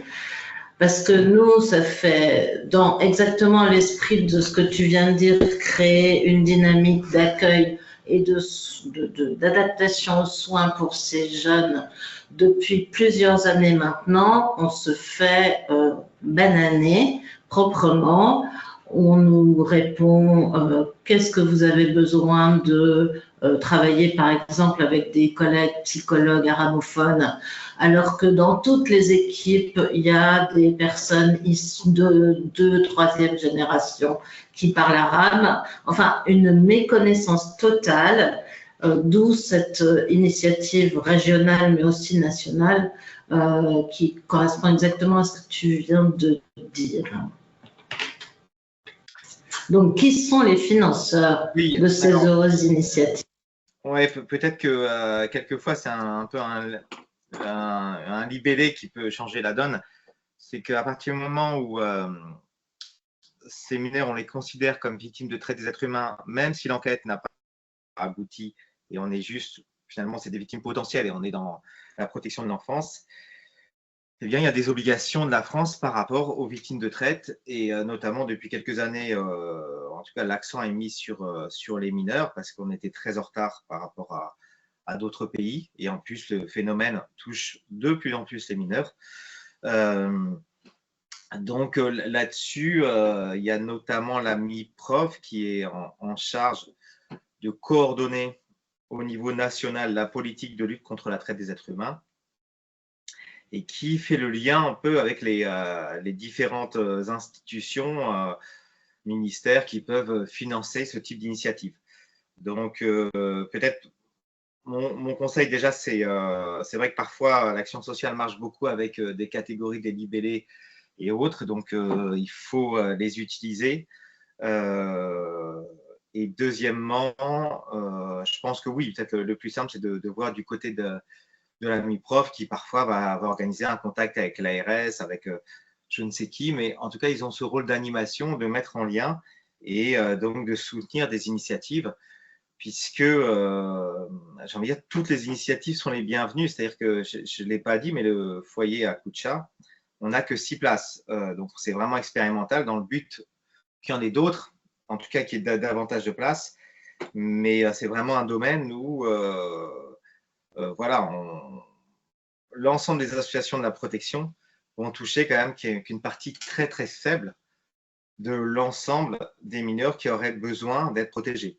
Donc voilà, le constat, il est là et j'ai envie de dire toutes les initiatives, et tant mieux si ça peut renforcer des initiatives, le fait d'en discuter, mais sont vraiment nécessaires parce que pour le moment, les moyens, les solutions très concrètes sont extrêmement limités.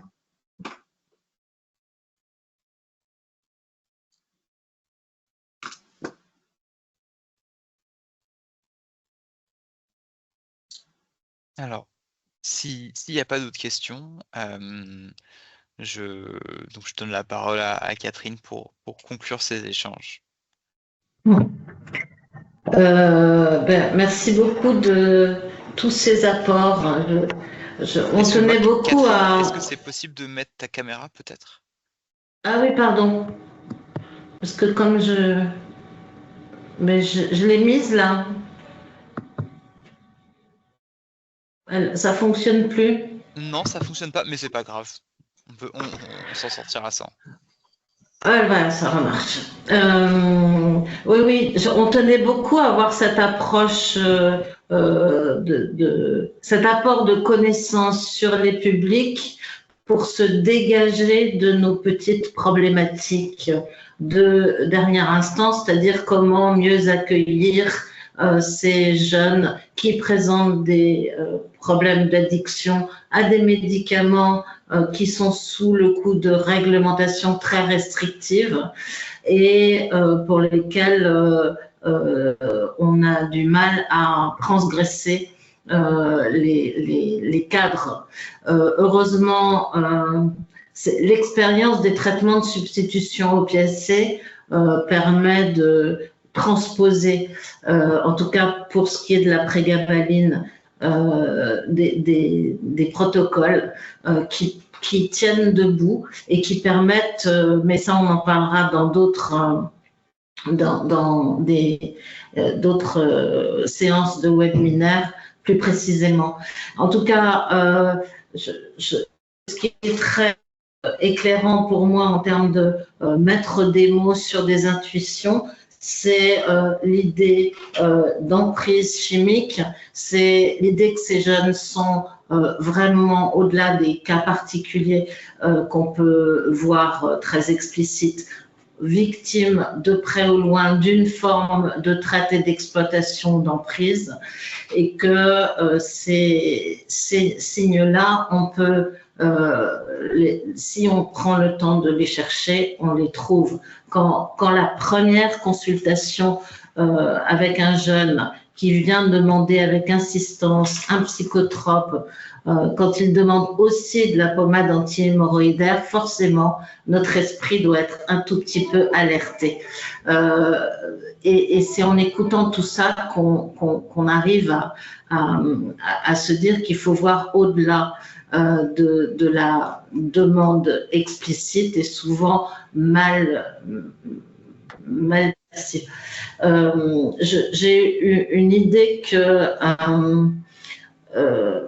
Yann Biziou, sur d'autres sujets concernant les addictions, par exemple les salles de consommation, enfin l'accompagnement en consommation à moindre risque, disait il fallait regarder les lois qui nous gouvernent comme ayant des valeurs hiérarchiques différentes. Certaines lois valent plus que d'autres et on nous oppose aujourd'hui, par exemple, des réglementations sur le médicament qui pèsent peut-être moins que la protection de l'enfance ou la lutte contre la traite. Je pense qu'il y a des pistes vraiment à chercher du côté d'un argumentaire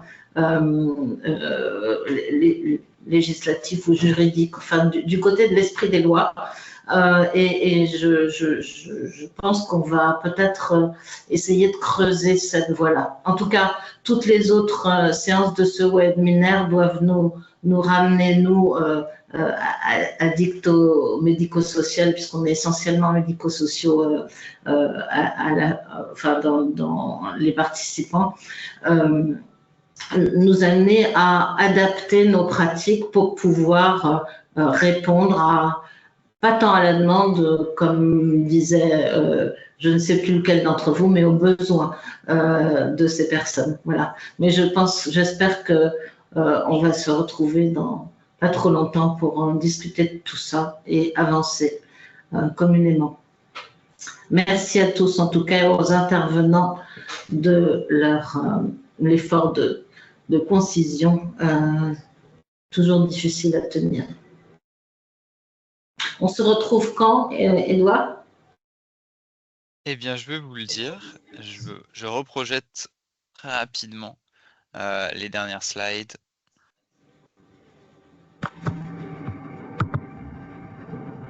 Donc, on se donne rendez-vous le mardi 31 mars, encore une fois de 14h à 16h, heure de l'Hexagone, pour le deuxième webinaire de cette série qui traitera cette fois des pratiques de bon accueil à destination de ce public, avec des retours d'expérience de dispositifs existants dans plusieurs villes en France. On va vous transmettre les inscriptions très prochainement. Et puis le dernier webinaire de la série sera le mercredi 20 mai de 10h à 12h, heure de l'Hexagone, et donc qui traitera, comme on l'a dit, plus spécifiquement de l'accompagnement l'accompagnement pour les usagers de prégabaline notamment, mais également d'autres médicaments. On va également vous transmettre plusieurs ressources qui traitent des différentes thématiques dont on a parlé aujourd'hui, notamment un guide de la CIMAD sur les droits, le droit et les droits des jeunes en danger isolé, un rapport de trajectoire qui traite de la question des jeunes exilés en détention. Et également une enquête récente, très récente, de l'ADJAM et d'Utopia 56 qui met en lumière précisément le fait que dans beaucoup de départements, des jeunes sont mis dans des situations de grande précarité du fait d'un non-respect de leurs droits et dans le processus de reconnaissance de minorité. Et également un rapport de Médecins du Monde et de Médecins sans frontières qui met en lumière les conséquences sur la santé, et notamment la santé mentale, et sur la sécurité de ces jeunes du fait du non-respect de leurs droits. Et enfin, un rapport qui traite de l'accueil et de l'accompagnement de ces jeunes vis-à-vis des conduites addictives dans le cadre de la protection de l'enfance par la Croix-Rouge qui ont mené un projet de quelques années et qui viennent de publier le rapport. Donc on vous partagera ça aussi. Merci beaucoup à Guillaume, Olivier et Vincent pour leur présentation. Merci Catherine. Et donc on se donne rendez-vous le 31 mars. Merci pour votre écoute et à très bientôt. Merci, au revoir, merci pour l'invitation. Au revoir. Merci beaucoup. Au revoir. Merci, au revoir. Au revoir.